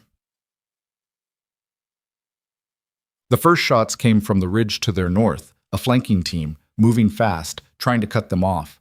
Bullets snapped through the air, kicked up dust. Contact north! Vargas returned fire, his M4 roaring. Keep moving, Lena shouted. Don't let them pin us. They ran, not blind, not panicked, but fast and controlled. Lena covered their retreat, firing short bursts to keep the enemy's heads down.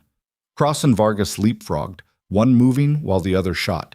More gunfire from the east. Another team closing in. They were being surrounded. Kim, get on the net. We need fire support. Trying. The terrain's blocking the signal. Try harder. They hit a depression in the ground. Shallow, barely cover, but better than nothing. Lena slid into it, motioning for the others to join. How many? She asked Vargas. 20, maybe more. They're organized. This isn't random. Lena's mind raced. 20 hostiles, 4 operators, limited ammunition, no air support. The math was bad. Reeves, how's our medical? Fully stocked. Nobody's hit yet. Yet, Cross muttered. Lena ignored him. Kim, status on comms? Still trying. I think if I can get higher. An RPG streaked overhead, exploding 30 meters away. The shockwave rattled teeth. We don't have time for higher, Lena snapped. Give me something. Kim's hands shook on the radio. I'm trying, Sergeant. Lena grabbed his shoulder, forced him to look at her. Nathan, breathe. You've done this 100 times in training. This is the same. Focus. He nodded, swallowed hard. Okay. He adjusted the antenna, cycled frequencies. Phantom 4 to Sentinel, how copy? Static. Phantom 4 to any station, how copy? More static, then faint. Tom, copy. Weak. They're hearing us, Kim's voice cracked with relief. Tell them we need immediate fire support. Danger close. Kim relayed the message. Waited. They're saying, 10 minutes for artillery, 15 for air. 10 minutes. They'd be dead in 5. Lena looked at her team, exhausted, scared, but holding together. She looked at the enemy closing in from 3 sides. She looked at the terrain, the angles, the options, and she made a decision. Here's what we're going to do, she said, voice calm and cold. We're not running anymore. Cross stared at her. What? We're outnumbered and outgunned. If we keep retreating, they'll run us down, so we stop retreating. You want to fight them? Vargas sounded incredulous. I want to survive them, and the only way we do that is by doing something they don't expect. Lena pointed to the compound. We're going in. Silence. You're insane, Cross said. I'm practical. They think we're running. They think they've got us pinned, so we do the opposite. We hit them where they're not looking. There are 20 of them. Not for long. Lena's eyes were hard. Reeves, how many frags do we have? 6. Good. Kim, do you still have control of the drone wreckage? It's destroyed, but the battery might still be active. Why? Can you make it spark? Create a distraction? Kim blinked. Maybe, if I trigger the self-destruct remotely. Do it. When it goes off, that's our signal. We move fast, hit the compound from the west, use their own cover against them. We take the center building, the one with the heavy weapons, hold it until fire support arrives. And if we can't hold it? Vargas asked. Lena met his eyes. Then we make them regret taking it back. She could see them processing it, the insanity of the plan, the slim odds, the sheer audacity. But she could also see something else, belief. Because she wasn't asking them to follow her into the unknown. She was telling them, with absolute certainty, that they would survive. All right, Cross said finally. Let's do it. Vargas nodded. Reeves checked her rifle. Kim's hands stopped shaking. On my mark, Lena said. Kim, trigger it. Kim's fingers danced across his tablet. 3, 2, 1. The drone exploded. Not a big blast, but loud enough. The enemy fire shifted, focusing on the noise. Go! They ran, not away from the fight, into it. They hit the compound like a hammer. Cross went first, fast and low, rifle up. He took down the first hostile before the man even saw him. Double tap, center mass, target dropped. Vargas followed, clearing angles, moving like a machine.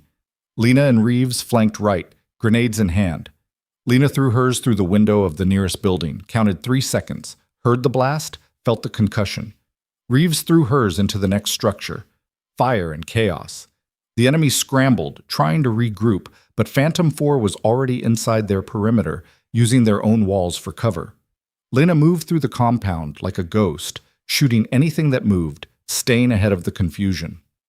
Center building, she shouted. They converged on it, kicked the door in, cleared the rooms one by one. 2 hostiles inside, both cut down before they could raise their weapons. The heavy machine gun was mounted on a tripod by the window, belt-fed, ready. Vargas, get on that gun. He didn't hesitate. Swung the barrel around, opened fire. The PKM roared, spitting brass, tearing through the compound walls. Enemy fighters dove for cover, return fire scattered and ineffective. Kim, how long on fire support? 5 minutes. Lena grabbed her rifle, took position by the window. Outside, the enemy was regrouping, pulling back, setting up for an assault. They'd figured out what happened.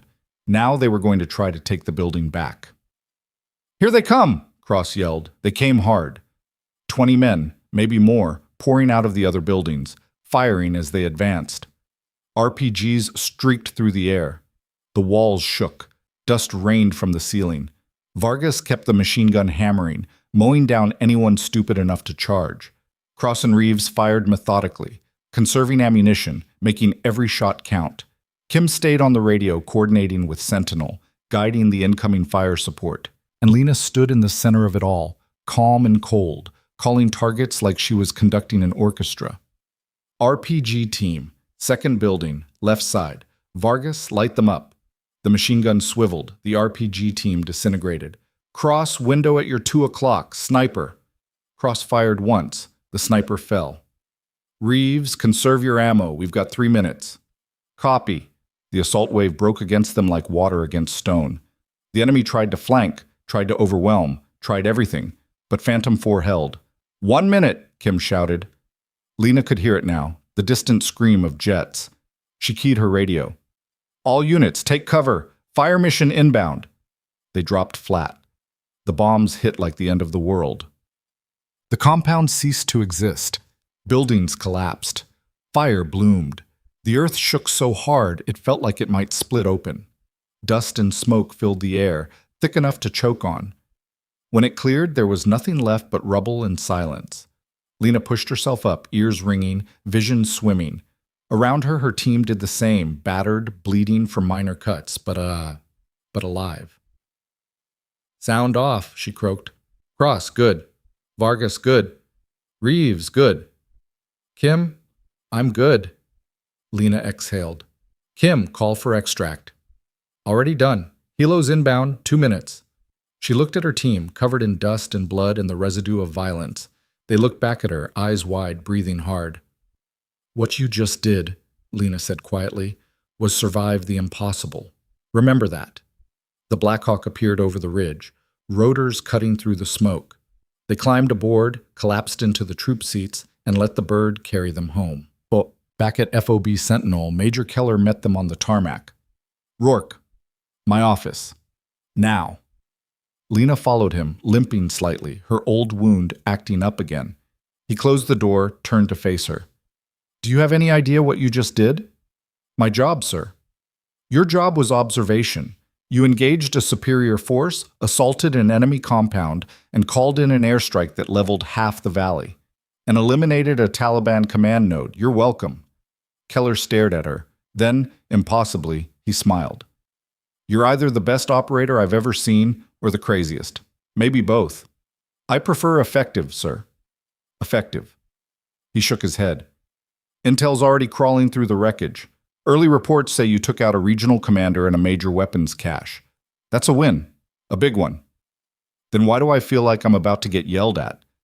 Because you went off script. Again. Keller's expression sobered. But you also saved your team and completed the mission. So here's what's going to happen.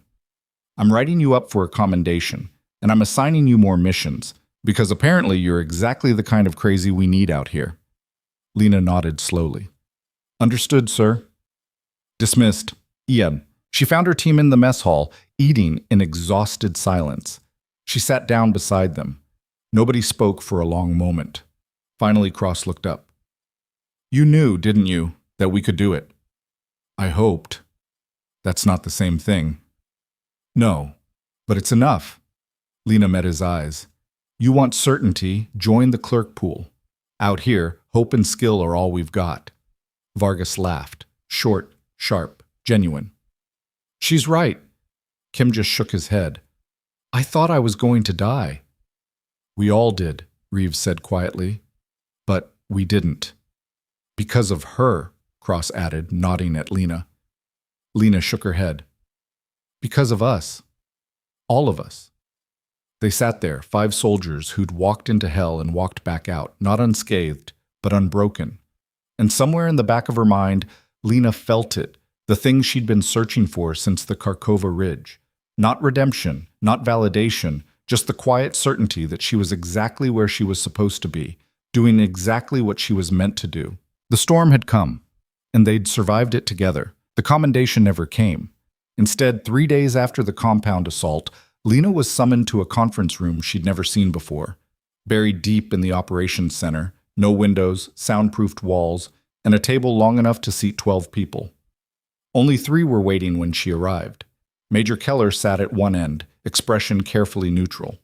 Beside him was a woman Lena didn't recognize, late 30s, civilian clothes, ID badge clipped to her belt that read DOD-CI, Defense Department, Counterintelligence. And at the far end of the table sat a colonel with silver hair and eyes like ice chips. Colonel Brennan, from Fort Bragg. Lena's stomach dropped.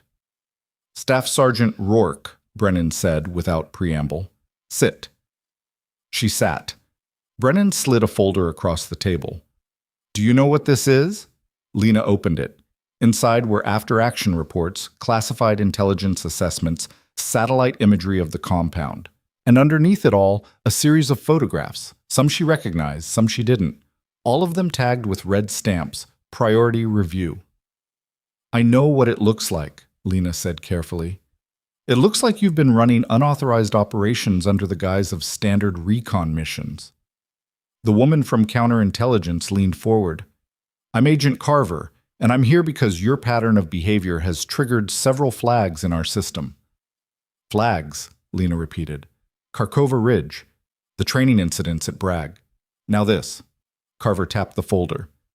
3 separate occasions where you've deviated from mission parameters, engaged enemy forces without authorization, and achieved results that, frankly, shouldn't be possible for someone operating alone or with minimal support. I had a team, a green team, 4 operators with less than 6 months combined field experience. Carver's eyes were sharp. Yet you led them into a compound assault against a force 3 times your size and walked away with 0 casualties.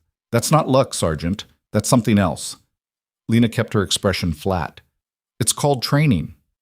Is it? Brennan spoke up. Because I trained you, Rourke. I know what you're capable of. And this? He gestured at the folder. This is beyond what I taught you. The room fell silent. Keller shifted uncomfortably. With respect, sir, I don't see the problem. She completed the mission. Her team survived. The enemy didn't. That's a win by any metric. The problem, Carver said coldly, is that Sergeant Rourke has a history of operating outside the chain of command. And when people operate outside the chain of command, it raises questions about loyalty, about objectives, about who she's really working for. Lena's jaw tightened. Are you accusing me of something? I'm asking you to explain yourself. I survived. I helped others survive. That's my explanation. Carver pulled out another document, older, yellowed at the edges. Let's talk about before you enlisted. Let's talk about Rebecca Rourke. Lena went very still. Your file says you grew up in rural Montana. Father was a hunting guide. Mother died when you were 12. You enlisted at 18, scored top marks in selection, fast-tracked through special operations training. Carver paused.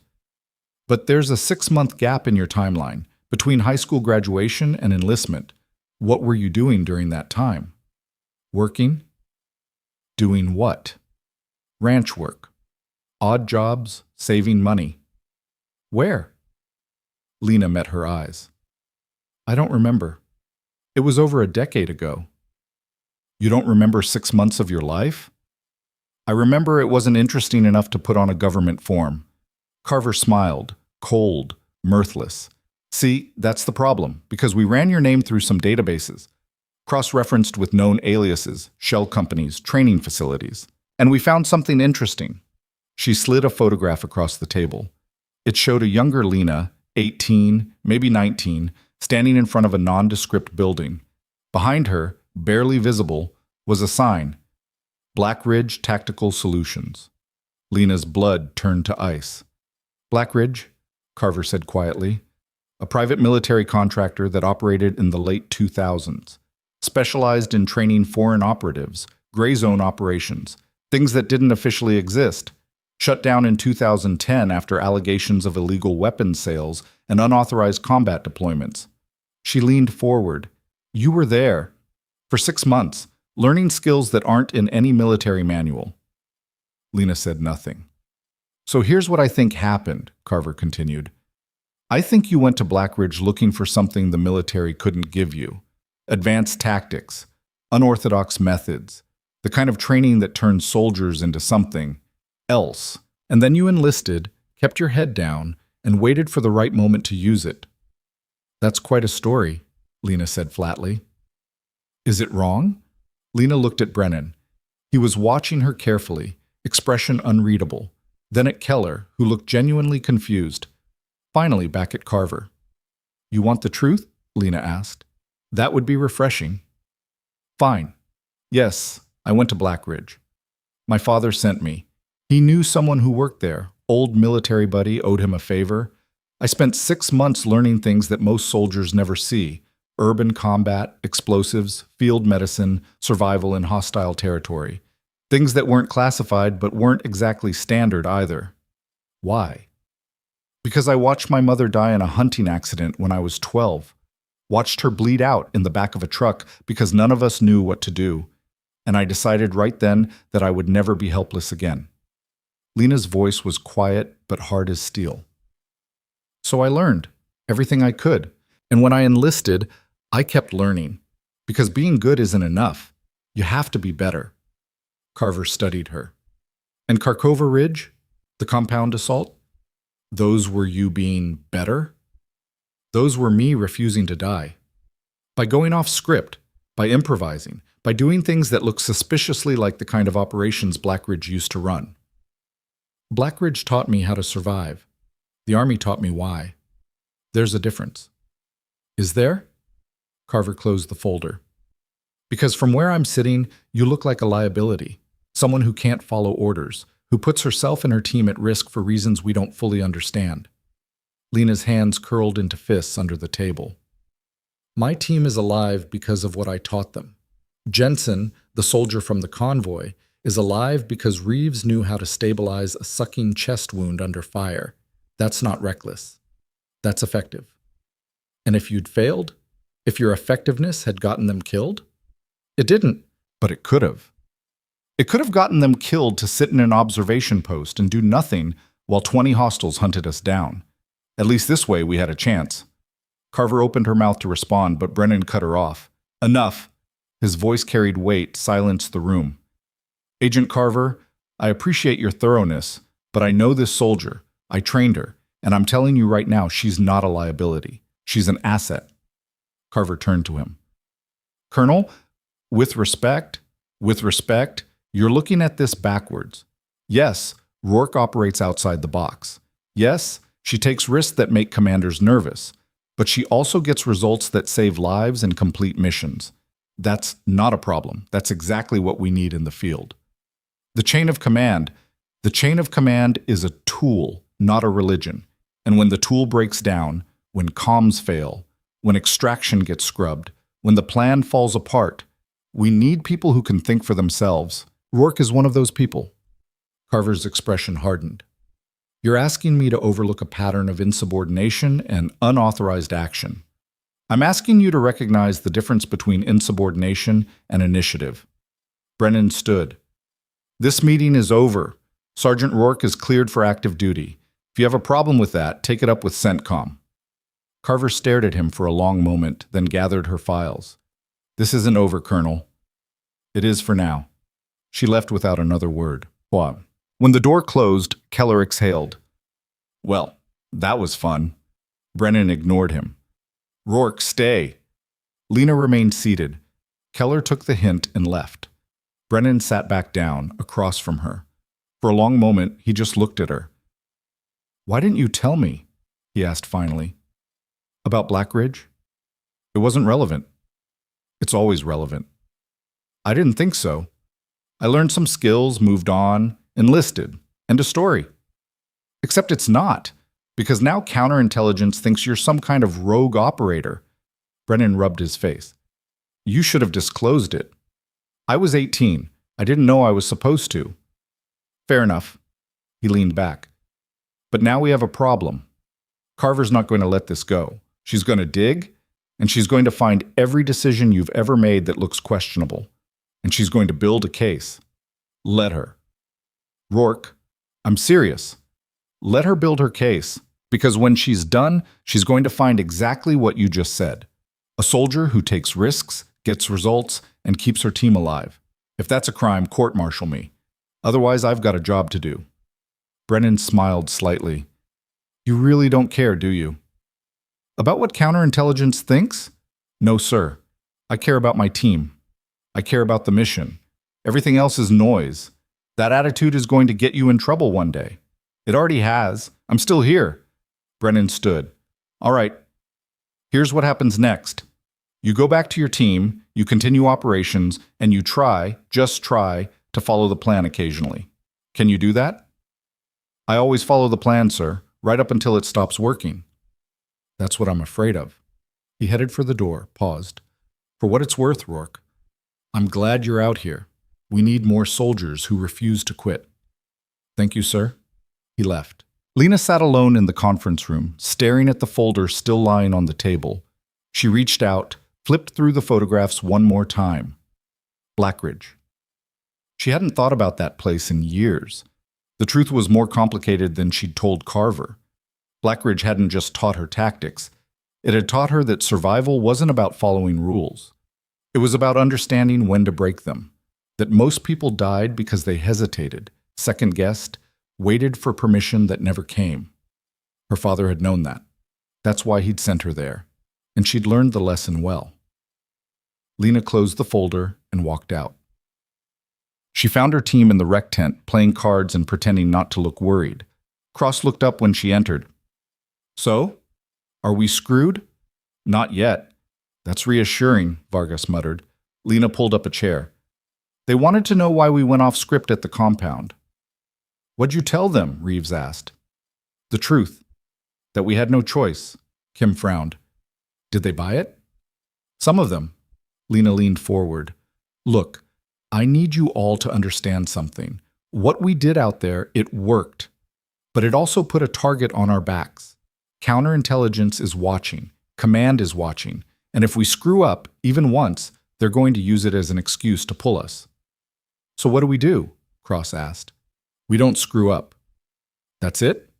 That's the plan? That's always the plan. Lena met his eyes. We do our jobs. We follow orders when we can. And when we can't, we make sure we survive to explain why. Vargas shook his head. You make it sound easy.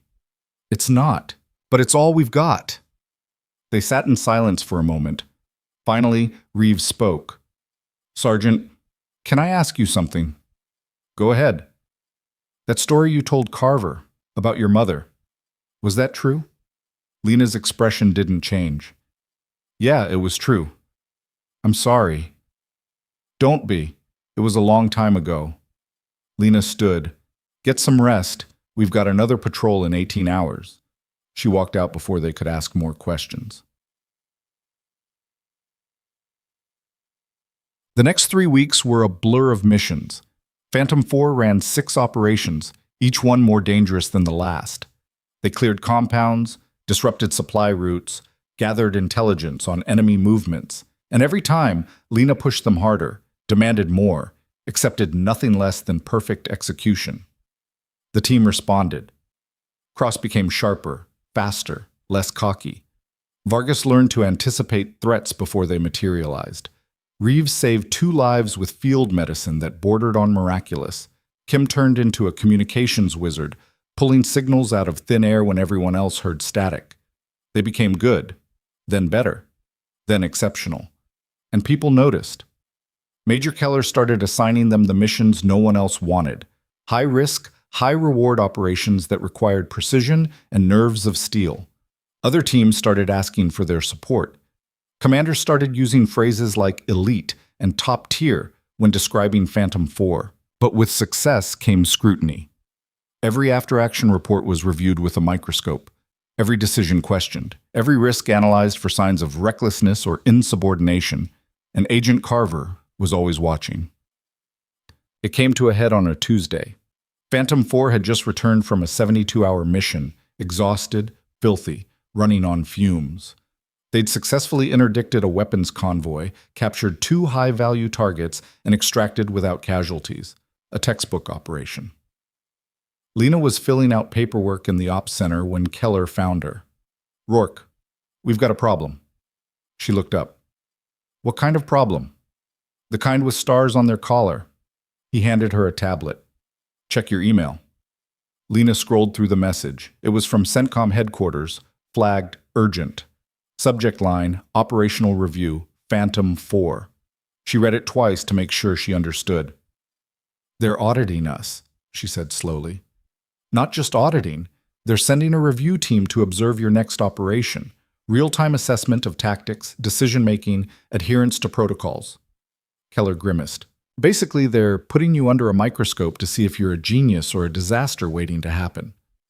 Who's on the review team? That's the fun part. Guess who volunteered to lead it? Carver. Carver. Keller sat down heavily. She's convinced you're a risk, and she's using this review to prove it. If you step out of line even once, she's going to bury you. Lena set down the tablet. When? They arrive tomorrow. You deploy the day after. What's the mission? High-value target. Taliban commander operating in the Paktia province. Intel says he's planning a major offensive. Your job is to locate him, confirm identity, and coordinate a capture or kill operation. Sounds straightforward. It is, which means if something goes wrong, it's on you, not the mission design. Keller met her eyes. Rourke, I'm going to be blunt. This is a setup. Carver's hoping you'll go rogue, improvise, do something that proves you can't be trusted. Don't give her the satisfaction. I won't. I'm serious. Stick to the plan. Follow every protocol. Don't take unnecessary risks. I never take unnecessary risks. Bullshit. You take risks constantly. You just make them work. Keller leaned forward. This time, don't. Play it safe. Survive the review. Then we can get back to business. Lena nodded slowly. Understood, sir. But as she walked back to her quarters, she couldn't shake the feeling that playing it safe was exactly how people got killed. The review team arrived the next morning, 3 officers and Agent Carver, all carrying clipboards and expressions of professional skepticism. Carver pulled Lena aside before the mission briefing. Sergeant, a word. They stepped into an empty office. Carver closed the door. I want to be clear about something, Carver said. This review isn't personal, it's procedural. But if I find evidence that you're operating outside acceptable parameters, I will recommend your removal from active duty. Understood? Perfectly. Good. Now I've reviewed your mission plan for tomorrow. It's solid, well thought out, almost textbook. Carver's eyes narrowed. Which makes me wonder what you're not telling me. There's nothing to tell. I don't believe you. I think you've already identified 3 different ways this mission could go sideways, and you've planned contingencies that aren't in the official brief.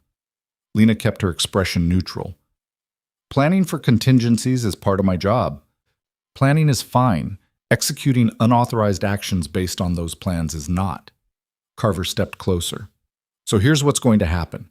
You're going to follow the mission plan exactly as written. No deviations, no improvisation, no heroics. If something goes wrong, you call for support and wait for instructions. Clear? Crystal. I'm serious, Rourke. One mistake, and I will end your career. Then I guess I won't make any mistakes. Carver stared at her for a long moment, then left without another word. The mission briefing was tense. Lena stood at the front of the room, her team seated behind her, the review team watching from the back like vultures. She walked everyone through the plan: insertion point, patrol route, target location, extraction timeline. Clean, simple, by the book. One of the reviewing officers raised his hand. What's your contingency if the target isn't at the primary location? We have 2 alternate sites based on pattern of life analysis. We'll check each one systematically. And if he's not at any of them? We gather intelligence from local sources and adjust accordingly. How do you define adjust accordingly? Lena met his eyes. We use our best judgment while staying within mission parameters. That's vague. Flexibility is built into the plan, sir. We can't predict every variable. Carver spoke up. Which is exactly why we need clear protocols. What happens if your team encounters unexpected enemy forces? We engage only if necessary for self-defense or mission accomplishment. Otherwise, we avoid contact and report. Define necessary. If our lives or the mission are in immediate danger. And who makes that determination? I do. I'm the team leader. Exactly, Carver smiled coldly. Which brings us back to the core issue. Discretion. You have a lot of it, and history suggests you don't always use it wisely. Lena kept her voice calm. History suggests I keep my team alive. History also suggests you take risks that endanger others. Name one person I've endangered who didn't volunteer for the mission. The room went silent. Finally, Keller spoke up. I think we've covered the brief adequately. Unless there are any other questions, Phantom 4 deploys at 0600. dismissed. That night, Lena couldn't sleep. She lay in her bunk, staring at the ceiling, running through every possible scenario. The mission was simple, too simple, which meant something would go wrong. It always did. The question was, what would she do when it happened? Follow protocol, like Carver demanded? Call for support and wait, even if waiting meant losing the target or endangering her team, or trust her instincts, make the call, and deal with the consequences. She thought about Kharkova Ridge, about the choice to stay behind, to walk into the enemy outpost, to fight instead of hide. She thought about the compound assault, about the decision to attack instead of retreat, to risk everything on a plan that shouldn't have worked. And she realized something. She'd never played it safe in her life. And the moment she started, she'd lose the edge that kept her alive. But this time, the stakes were different. This wasn't just about survival. It was about proving to Carver, to Command, to everyone, that she could be trusted. Lena closed her eyes and made a decision. She'd follow the plan, exactly as written, right up until it stopped working. They inserted at dawn, fast roping from a Blackhawk into a valley thick with morning mist. The moment Lena's boots hit the ground, the review team's presence felt like a weight on her shoulders. Carver and the others were monitoring from the TOC, Tactical Operations Center, watching live feeds from the team's helmet cams, listening to every radio transmission, judging every decision. Phantom 4 is boots down, Lena reported, moving to Objective Alpha. Copy, Phantom 4, proceed as planned. They moved in standard patrol formation, Cross on point, Vargas on rear security, Reeves and Kim in the middle. Lena walked near the front, scanning constantly.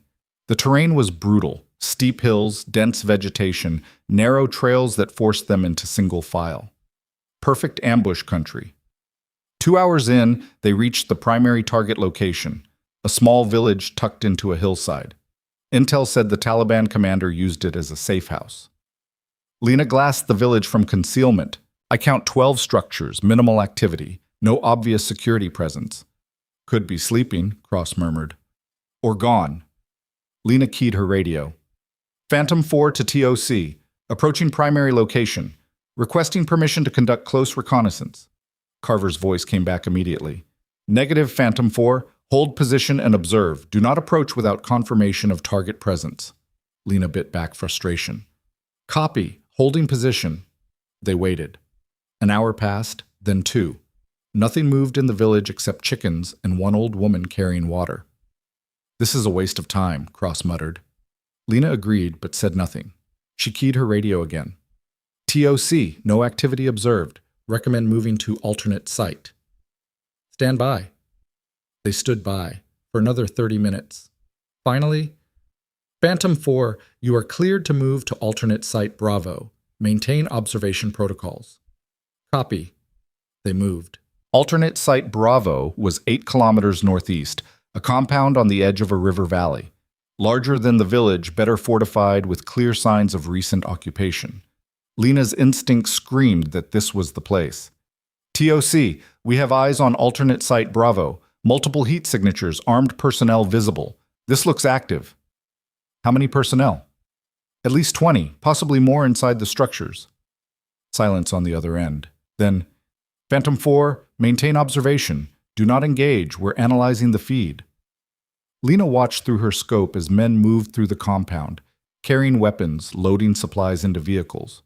One of them matched the physical description of their target. TOC, I have possible confirmation on the HVT. Male, approximately 6 feet, dark beard, wearing negative, Phantom 4. We need positive identification before proceeding. I can get closer.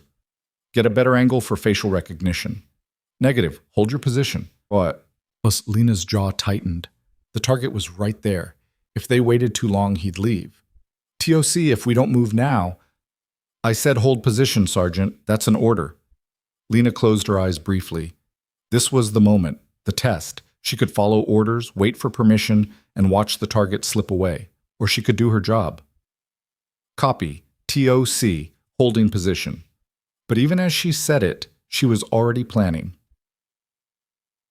Diamant. They held for another hour. The target, if it was him, moved in and out of buildings, always surrounded by guards. Lena watched, waiting for an opening that never came. Then vehicles started moving.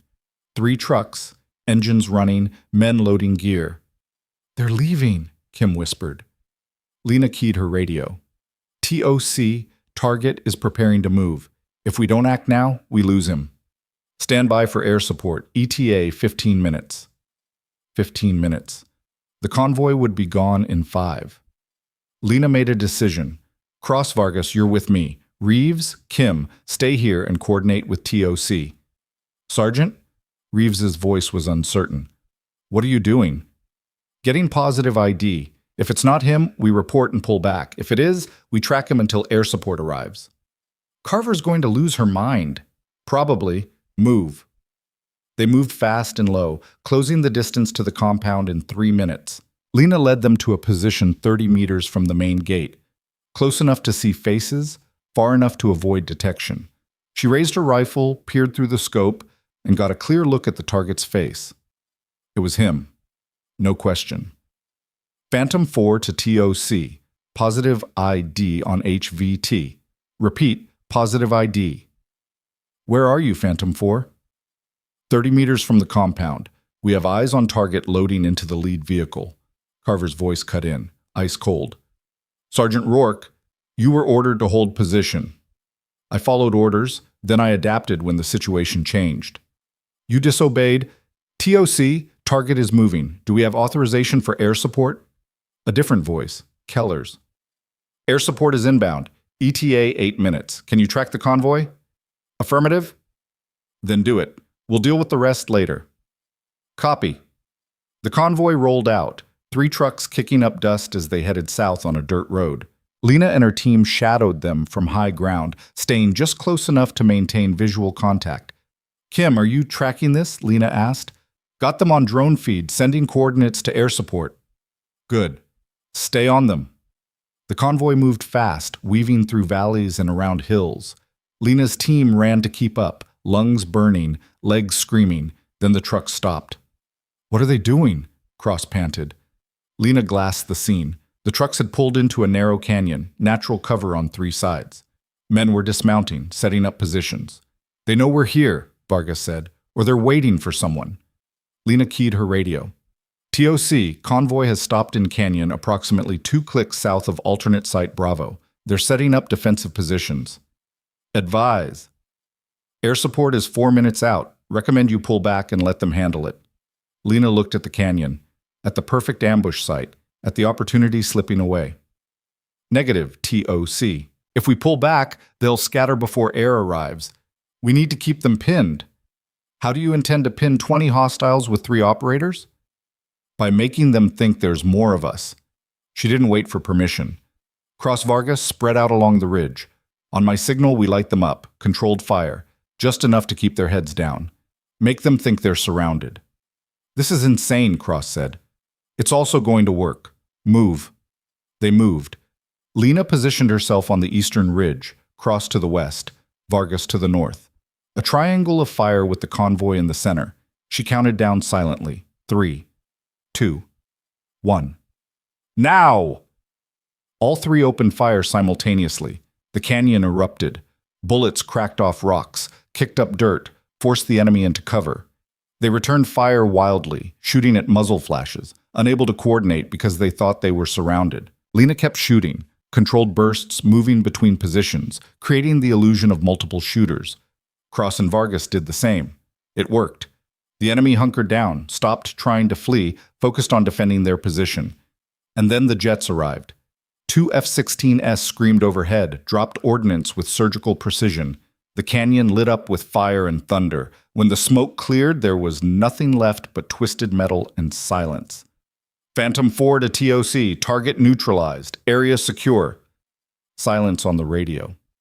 Then Keller's voice, carefully measured. "Copy, Phantom 4. Return to extract point." Whoa. The helicopter ride back was silent. Lena knew what was waiting for her. Knew Carver would be furious, knew this might be the end, but she also knew the mission was complete. The target was dead. Her team was alive. That had to count for something. When they landed, Carver was waiting on the tarmac, flanked by the review team. "Sergeant Rourke." "With me." Now. Lena followed her to the same conference room as before. This time, more people were waiting. Keller, Brennan, two generals she didn't recognize, and a lawyer. She was in serious trouble. Carver didn't waste time. You directly disobeyed orders, multiple times. You endangered your team and the mission by engaging without authorization. I completed the mission. That's not the point. Then what is the point? Lena's voice was calm but hard. Because from where I'm standing, we identified a high-value target, tracked him, kept him pinned, and eliminated him. That's a success. You were told to observe only. The situation changed. I adapted. You ignored direct orders. I followed the spirit of the mission even when the orders didn't account for reality. Lena leaned forward. You wanted me to sit on a hill and watch while the target drove away. That's not how this works. That's not how any of this works. One of the generals spoke up. 2 stars, name tag reading Davidson. Agent Carver, what were Sergeant Rourke's exact orders? To hold position and wait for air support. And what was the mission objective? To locate and eliminate the HVT. Did she accomplish that objective? Carver's jaw tightened. Yes, but then I'm not seeing the problem. Davidson looked at Lena. Sergeant, walk me through your decision-making process. Lena did. She explained every choice, every risk assessment, every calculation that led her to act instead of wait. When she finished, Davidson nodded slowly. That's solid tactical thinking. It's insubordination, Carver insisted. It's initiative. Brennan spoke up. General, I've worked with Rourke for over a year. She doesn't disobey orders for the hell of it. She adjusts when the mission demands it. There's a difference. A dangerous difference, Carver countered. Maybe, but it's also why her team has a perfect mission success rate and 0 KIAs. Brennan met Carver's eyes. You wanted to know if she's an asset or a liability. I'm telling you, she's an asset, one we can't afford to lose. Davidson looked at the lawyer. What's the legal exposure here? Minimal. She completed the mission within the scope of her authorization, even if her methods were creative. Creative, Davidson almost smiled. That's one word for it. He turned to Lena. Sergeant, here's what's going to happen. You're going to receive a formal reprimand for failure to follow specific tactical orders. It'll go in your file. But you're also going to receive a commendation for mission success and exemplary leadership under fire. That's the compromise. Take it or leave it. Lena didn't hesitate. I'll take it, sir. Good. Dismissed. What? Outside, her team was waiting. Well, Cross asked, reprimand and a commendation. They cancel out. Vargas laughed. Of course they do. So we're good? Kim asked. We're good. Reeves smiled. Then let's get out of here before they change their minds. They walked toward the mess hall together, 5 soldiers who'd learned to trust each other in the worst possible circumstances. And as Lena walked, she realized something. She'd proven herself. Not by following every rule, but by knowing which ones mattered. The storm had come, and she'd walked through it on her own terms. The mess hall felt different that night. Maybe it was the way conversations stopped when Phantom 4 walked in. Maybe it was the looks, some respectful, some wary, all curious. Word had spread fast about the canyon operation, about Lena's defiance of orders, about the impossible shot that eliminated a high-value target while counterintelligence watched. Lena ignored it all. She grabbed a tray, filled it with food she wouldn't taste, and sat with her team in their usual corner. For a while, nobody spoke. They just ate, exhausted, processing the day in their own ways. Finally, Cross broke the silence. So, reprimand and a commendation. That's got to be a first. Probably not, Vargas said, but it's definitely a Rourke special. Kim laughed, nervous but genuine. I thought we were done. When Carver started yelling, I was sure we'd all get pulled. We did get pulled, Reeves pointed out, just not permanently. Still counts as a win in my book. Cross raised his water bottle. To Sergeant Rourke, for being just crazy enough to make it work. They all raised their bottles. Lena shook her head, but clinked hers against theirs anyway. To the team, she corrected. You all held it together out there. That's what made it work. We held it together because you led, Reeves said quietly. There's a difference. Lena didn't know what to say to that. so she said nothing. They finished eating in comfortable silence. Then, one by one, they drifted off to their bunks. Cross first, then Kim, then Vargas. Reeves lingered. "You okay?" she asked. "Fine. Why?" "Because you just went to war with counterintelligence and won. Most people would be celebrating. You look tired." Lena considered lying, decided against it. "I am tired. Not of this, just tired of fighting battles that shouldn't exist." "What do you mean?" "I mean we did our job perfectly. We eliminated a threat, kept everyone alive, and accomplished the mission. But instead of being celebrated, I had to defend myself in a conference room because I didn't follow orders that made no sense." Lena rubbed her face. "I'm tired of proving myself over and over to people who've already decided I'm the problem." Reeves was quiet for a moment. "You know what I think?" "What?" "I think you're not the problem. You're the solution they're too scared to accept." She stood. "Get some sleep, Sergeant. Tomorrow's another day." "Yeah, another day." Reeves walked away, leaving Lena alone with her thoughts. She tried to sleep, gave up after an hour of staring at the ceiling.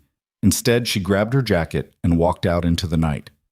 The base was quiet, just the distant hum of generators and the occasional footstep of a perimeter guard. The sky was clear, stars scattered like broken glass across black velvet. Lena found herself walking toward the operations center, not because she had business there, just because she needed to move, to think, to process everything that had happened. She was halfway there when a voice stopped her. "Can't sleep either?" She turned. Agent Carver stood in the shadows, smoking a cigarette, something Lena had never seen her do before. "Didn't know you smoked," Lena said. "I don't, usually." Carver took a drag, exhaled slowly. "Bad habit I pick up when I'm stressed." "I stress you out?" "Immensely." Carver smiled, cold but not hostile. "Walk with me?" They walked.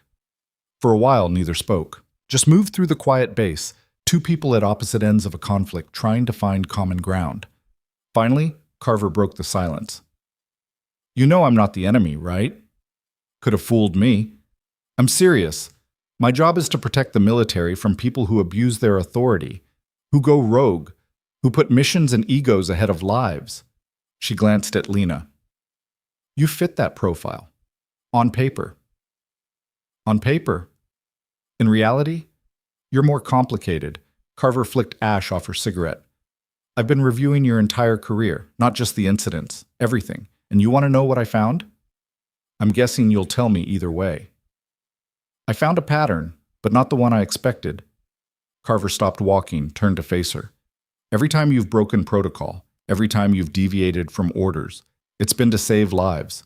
Not to glorify yourself, not to prove a point, to keep people alive who would have died otherwise." Lena didn't respond. "That doesn't excuse insubordination," Carver continued, "but it does explain it, and it makes you a problem I don't know how to solve." "Why do I need to be solved?" "Because the military runs on order, on chain of command, on people doing what they're told even when it's hard. You undermine that." "I don't undermine anything. I just refuse to die because someone in a safe room made a bad call." Carver smiled slightly. "See? That right there. That's the problem. You don't trust the system." "The system left me to die in the Kharkova Ridge. Why should I trust it?" "Because without the system, we have chaos. We have soldiers making decisions based on instinct and emotion instead of strategy and coordination. And with the system, we have soldiers dying because they waited for permission that never came." Lena met her eyes. "I've seen both sides, Carver. I'll take controlled chaos over obedient death every time." Carver took another drag, stubbed out the cigarette. "You're not wrong, but you're not entirely right either. So what happens now?" "Now?" Carver considered. "Now I go back to headquarters and write my report. I'll recommend that you remain on active duty, but with conditions, more oversight, more accountability, clearer rules of engagement. And if I refuse, then you'll be reassigned, again, maybe stateside, maybe a desk." Carver's expression softened slightly. "Look, Rourke, I don't like you, but I respect you, and I think you're too valuable to waste on administrative punishment, so I'm offering you a deal. I'm listening. You keep doing what you do, but you also start training others to think the way you think. Share your experience. Develop doctrine that accounts for the kind of situations you've survived. Carver paused. Turn your instincts into something repeatable, something the system can use. Lena frowned. You want me to teach people how to break rules? I want you to teach people how to survive when the rules fail. There's a difference. It was the first thing Carver had said that made sense. I'll think about it, Lena said. Don't think too long. Offer expires when I leave tomorrow. Carver started walking back toward her quarters. Get some sleep, Sergeant. You've earned it. She disappeared into the darkness. Lena stood alone, processing the conversation. Then she walked back to her bunk and, for the first time in weeks, fell asleep almost immediately. Well, the next morning she found Major Keller in his office. Carver made me an offer, she said without preamble. Keller looked up from his paperwork. Let me guess, stay in the field but develop training programs? How'd you know? Because I made the same suggestion 3 weeks ago. She's just framing it like it was her idea. He leaned back. What do you think? I think it's the first thing she's said that doesn't feel like a trap. That's because it's not. It's actually a good opportunity. You'd stay operational but also contribute to long-term capability development. Best of both worlds. I'd have to write doctrine, manuals, policy. Some of it, yeah. But you'd also get to run exercises, train teams, test concepts in real environments. Keller smiled. Basically, you'd get to turn Fort Bragg into what you wanted it to be. Lena considered. I'd still deploy? When needed. But you'd spend more time building the next generation of operators than running your own missions. Sounds like a desk job with extra steps. It's a leadership job, big difference. Keller pulled out a folder. Look, I'm going to be honest. You're one of the best field operators I've ever seen. But you're also 31 years old with a body that's been shot, frozen, and run into the ground for over a decade. How much longer can you keep doing this? Lena's leg throbbed as if on cue. She ignored it. As long as I need to. Need to or want to? Keller pushed the folder across the desk. This is a proposal for a new training program. Advanced Irregular Warfare Tactics. They want someone to design it, run it, prove it works. I recommended you. Why? Because you've already lived it, and because every operator who goes through your training has a better chance of coming home alive. That matters. Lena opened the folder. Inside were preliminary outlines, budget estimates, endorsements from multiple commands. It was real, serious, important. When do they need an answer? She asked. End of the week. She closed the folder. I'll let you know. Well, she spent the next 3 days on autopilot, running patrols, conducting briefings, going through the motions while her mind worked the problem. Part of her wanted to stay in the field, to keep leading Phantom 4, to keep fighting, to keep proving that she belonged here. But another part, the part that woke up every morning with pain in her leg and scars she couldn't see, knew that Keller was right. She couldn't do this forever. Eventually, her body would fail, or her luck would run out, or both. The question was, what came next? On the 4th day, she got her answer. Phantom 4 was running a routine patrol. Nothing exciting, just showing presence in a contested area, when they came across a checkpoint manned by Afghan National Army soldiers. The ANA commander, a captain named Rahimi, waved them over. Sergeant Rourke, good to see you. You too, Captain. Everything quiet? Too quiet. Taliban pulled back 2 days ago. No attacks, no movement. It makes me nervous. Lena nodded. A quiet enemy was often a planning enemy. Want us to scout the area? See if we can find where they went? I would appreciate that. They moved into the hills, scanning for signs of Taliban activity. 2 hours in, Kim picked up something on the drone feed. Sergeant, I've got movement. 3 clicks north. Looks like a small camp. Lena checked the feed. 4 tents, maybe 6 people, weapons visible. Not a major force, but worth investigating. Phantom 4 to base. We have possible hostile camp at grid November 835 Delta. Requesting permission to observe. Copy Phantom 4. Observe and report. They set up an OP on the ridge overlooking the camp. Lena glassed it carefully, noting details. Older men, not fighters. Women and children. Civilian refugees, maybe, or displaced villagers. This doesn't look like Taliban, Reeves said quietly. No, it doesn't. Lena lowered her binoculars. Kim, can you get audio? Kim adjusted the drone, angled the directional mic toward the camp. Voices filtered through, speaking Pashto, calm, discussing food and water. Definitely not hostiles, Kim confirmed. Lena made a decision. We're going down there. Peacefully. Cross? Vargas? Stay here and cover. Reeves? Kim, with me. They approached the camp slowly, weapons lowered but ready. An older man saw them coming, raised his hands in peace. Lena raised hers in return. Do you speak English? Little, the man said. You American? Yes. We're not here to hurt you. We just want to know if you need help. The man's expression shifted. Relief, maybe, or hope.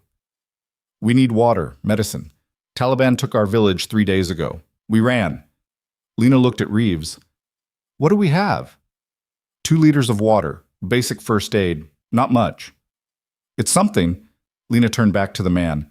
We'll give you what we can, and I'll call for humanitarian support.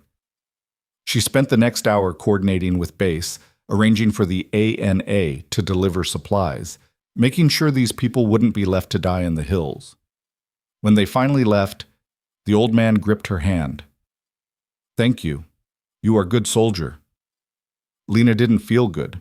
She felt like she'd done the bare minimum, but she nodded anyway. As they walked back to base, Cross fell in beside her. That was nice, what you did back there. It was the job.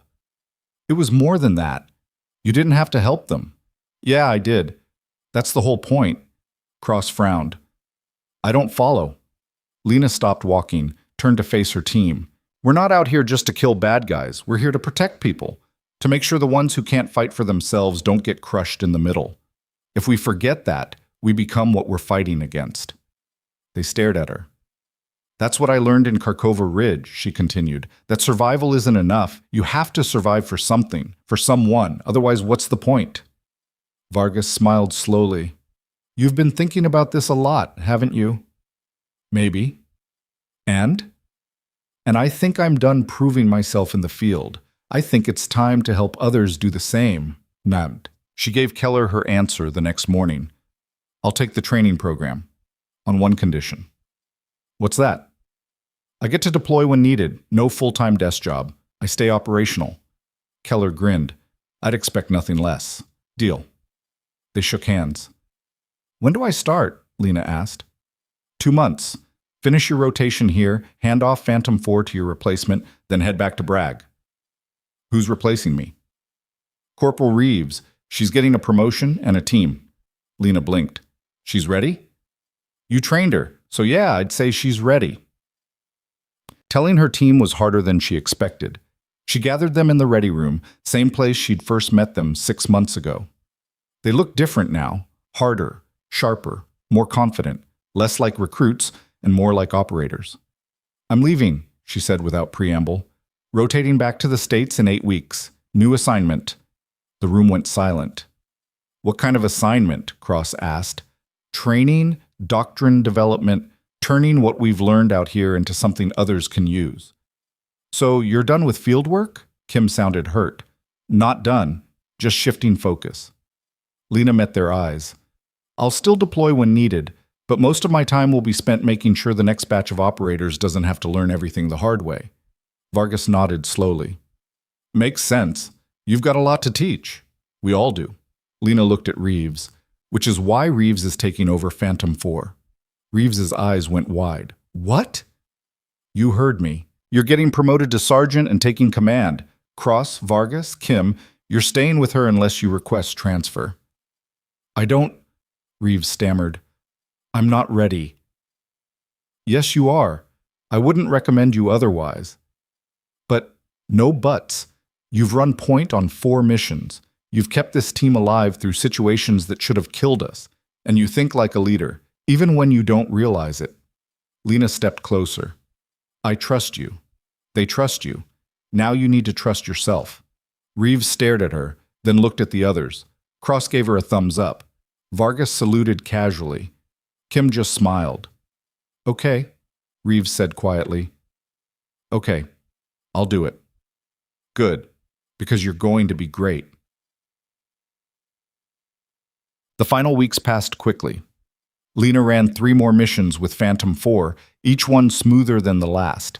Reeves shadowed her on 2 of them, asking questions, taking notes, learning the 1,000 small things that didn't fit in manuals. On the last mission, a simple reconnaissance patrol that went exactly according to plan, Lena officially handed over command. They were standing on a ridge at sunset, watching the valley below turn gold and purple. Any last advice? Reeves asked. Trust your instincts, but verify them with facts. Don't take unnecessary risks, but don't be afraid to act when it matters. Lena smiled. Basically, everything I've been teaching you. That's not helpful. It's not supposed to be. Leadership isn't a checklist. It's 1,000 decisions, most of them in the moment, all of them with consequences you can't predict. Lena turned to her. But here's the real secret. You don't have to be perfect. You just have to care more about your team than your ego. Reeves nodded. I can do that. I know you can. They stood there as the sun dipped below the horizon, 2 soldiers passing the torch in the quiet space between missions. Thank you, Reeves said finally, for believing in me. Thank you for making it easy. The day Lena left FOB Sentinel, the entire base turned out to see her off. She walked to the helicopter with her duffel over her shoulder, trying to ignore the crowd. But she couldn't ignore her team, Phantom 4, standing at attention, saluting. She stopped in front of them. Take care of each other, she said. Always, Reeves replied. Lena saluted. They returned it, sharp and precise. Then she climbed aboard, the helicopter lifted, and FOB Sentinel fell away beneath her. Fort Bragg looked different when she returned. Not physically, but in the way people looked at her, the way they listened when she spoke, the way junior officers asked her opinion and senior officers actually considered it. She wasn't Staff Sergeant Rourke anymore, the operator with the checkered record and the attitude problem. She was SSG Rourke, developer of the Advanced Irregular Warfare program, the woman who'd survived the impossible and turned it into doctrine. The program started small, 20 candidates, hand-picked, eager to learn. Lena designed scenarios that pushed them to the edge, forced them to make impossible choices, taught them that survival wasn't about following rules but understanding when to break them. She ran exercises that mimicked Kharkova Ridge, jammed comms, wounded teammates, impossible odds, and she watched as they struggled, failed, learned, and eventually succeeded. 3 months in, Major Keller visited. Heard you're terrorizing the candidates, he said. I prefer challenging them appropriately. Same thing. He sat down across from her. How's it going? Good. Better than expected. They're learning fast. And you? How are you holding up? Lena considered the question. I'm okay. Some days are harder than others, but I think I'm where I'm supposed to be. Good. Because command is impressed. They want to expand the program, triple the size, turn it into a standard part of advanced training. That's a lot of work. That's why they're giving you help. 2 assistant instructors, administrative support, bigger budget. Keller smiled. You built something important, Rourke. Now you get to watch it grow.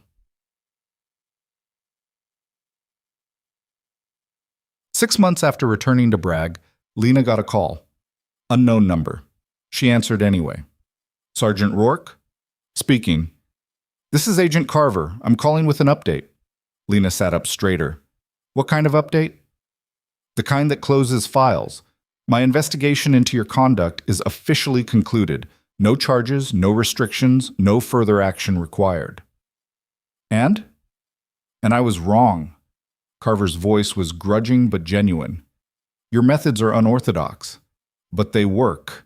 And the program you've built is already showing results.